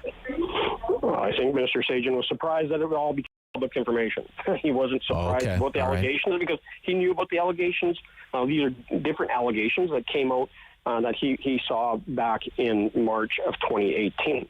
Now, Major Brennan, who stepped forward so bravely on Global and brought forward her story of sexual General Vance, I think deserves to be fully protected and taken care of because she took that extra step of coming outside of the chain of command to talk about what happened. Now, Mr. Sajjan, needs to carry out his responsibilities and duty and protect those who swore an oath to protect all of us as members of the Canadian Armed Forces. And he's failing to do all of that. And so I think he's surprised because he's caught in this mess now. And so much of it he could have dealt with 3 years ago. And instead, we subjected how many more members of the Canadian Armed Forces to sexual misconduct because we have let it slide at the top levels of our armed forces. Okay. I want to play you, again, not to be repetitive, but another part of this is the treatment of the ombudsman, in my opinion. I'd like your reaction to it. Again, this is Mr. Wall. March 1st meeting with the minister, and without any warning, consultation, my financial authorities and my HR delegations were altered, changed, and truncated. This decision directly impacted the independence of my organization. What do you make of that, Mr. Bezan? How troubling is that? It's extremely troubling. Here's Gary Walbourne, who's above reproach in the eyes of most of our veterans and current serving members of the Canadian Armed Forces. They see him as someone who has fought tooth and nail for them as members, for their benefits, for their transitioning, for their injuries, and for protecting them from sexual misconduct. And so to have him, first of all, unfairly targeted by the Department of National Defense, and to be shut out of any further conversations with the minister. If you read his testimony, he asked for 7 more meetings with the minister after that March 1st meeting to talk about other issues that were on his plate as the defense ombudsman, and Minister Sajjan said no. That is a failure on behalf of the minister to, work with the people he's responsible for. Minister Sajjan is directly responsible for the defense ombudsman. He's directly responsible for the chief of defense staff, the deputy minister of defense, as well as the judge advocate general. So those 4 people report directly to the minister, and he has duties as defined under the National Defense Act and didn't do it. So Gary Walbourne, who has served this country as a defense ombudsman, as a deputy veterans ombudsman, as someone who worked before that, is a dedicated public servant who only put the needs of the members of the Canadian Armed Forces ahead of all else, and then to be attacked politically at committee yesterday and to be undermined as an agent of the Department of National Defense by the department itself was ridiculous. And if you look at it, when he brought forward those complaints on March the 1st, 2018 to Minister Sajjan, they went after him so hard and pushed him out. It all looks like a cover-up. Cover-up, okay. A number of people have called our program. They have not wanted to go on the air. I don't know if that's because they're a member of the forces or not, sir. But they are making the suggestion that all of this, the minister, the former chief of defense staff Vance, has something to do with the Mark Norman affair, and that the minister wanted to keep Vance around until the Mark Norman affair was concluded, and that's why he didn't want to hear anything about anything to do that would have been negative on General Vance.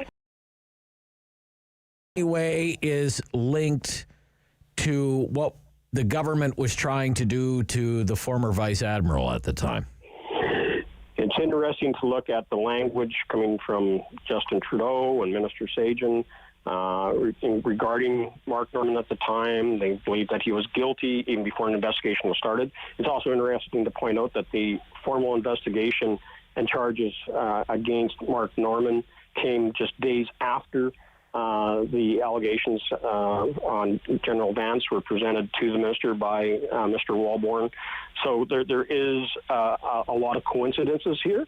Coincidence. Okay. That does make you wonder what was General Vance doing the dirty work on behalf of Justin Trudeau and Mr. Sagen and tried to discredit an honorable member of the Canadian Armed Forces and Mark Norman. And while they were throwing Mark Norman under the bus, they decided to do the exact same thing to Gary Walborn, who was trying to stand up and fight for women who were experiencing sexual misconduct in the forces. Well, my gosh, if anybody else gets thrown under their bus, they're going to have to buy a new bus the way things are going. Bodies are piling up.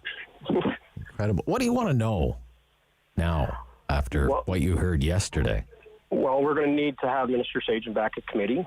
We believe that there's other witnesses that are germane to the topic at hand to fully explain what was done with the allegations, why no action was taken. We want to hear from some further witnesses. We might bring more light to the cover-up and get more details out. It should be expanded to not only deal with the General Vance allegations, but we also have the situation now about sexual misconduct of Admiral MacDonald. So there is many have to be fully investigated. And at the end of the day, Justin Trudeau is going to have to answer how he can condone the inaction and conduct of Minister Sagen and allow him to sit at the cabinet table. Is that the message that he's trying to push out, that zero tolerance actually means zero action, and we don't respect the one who served the country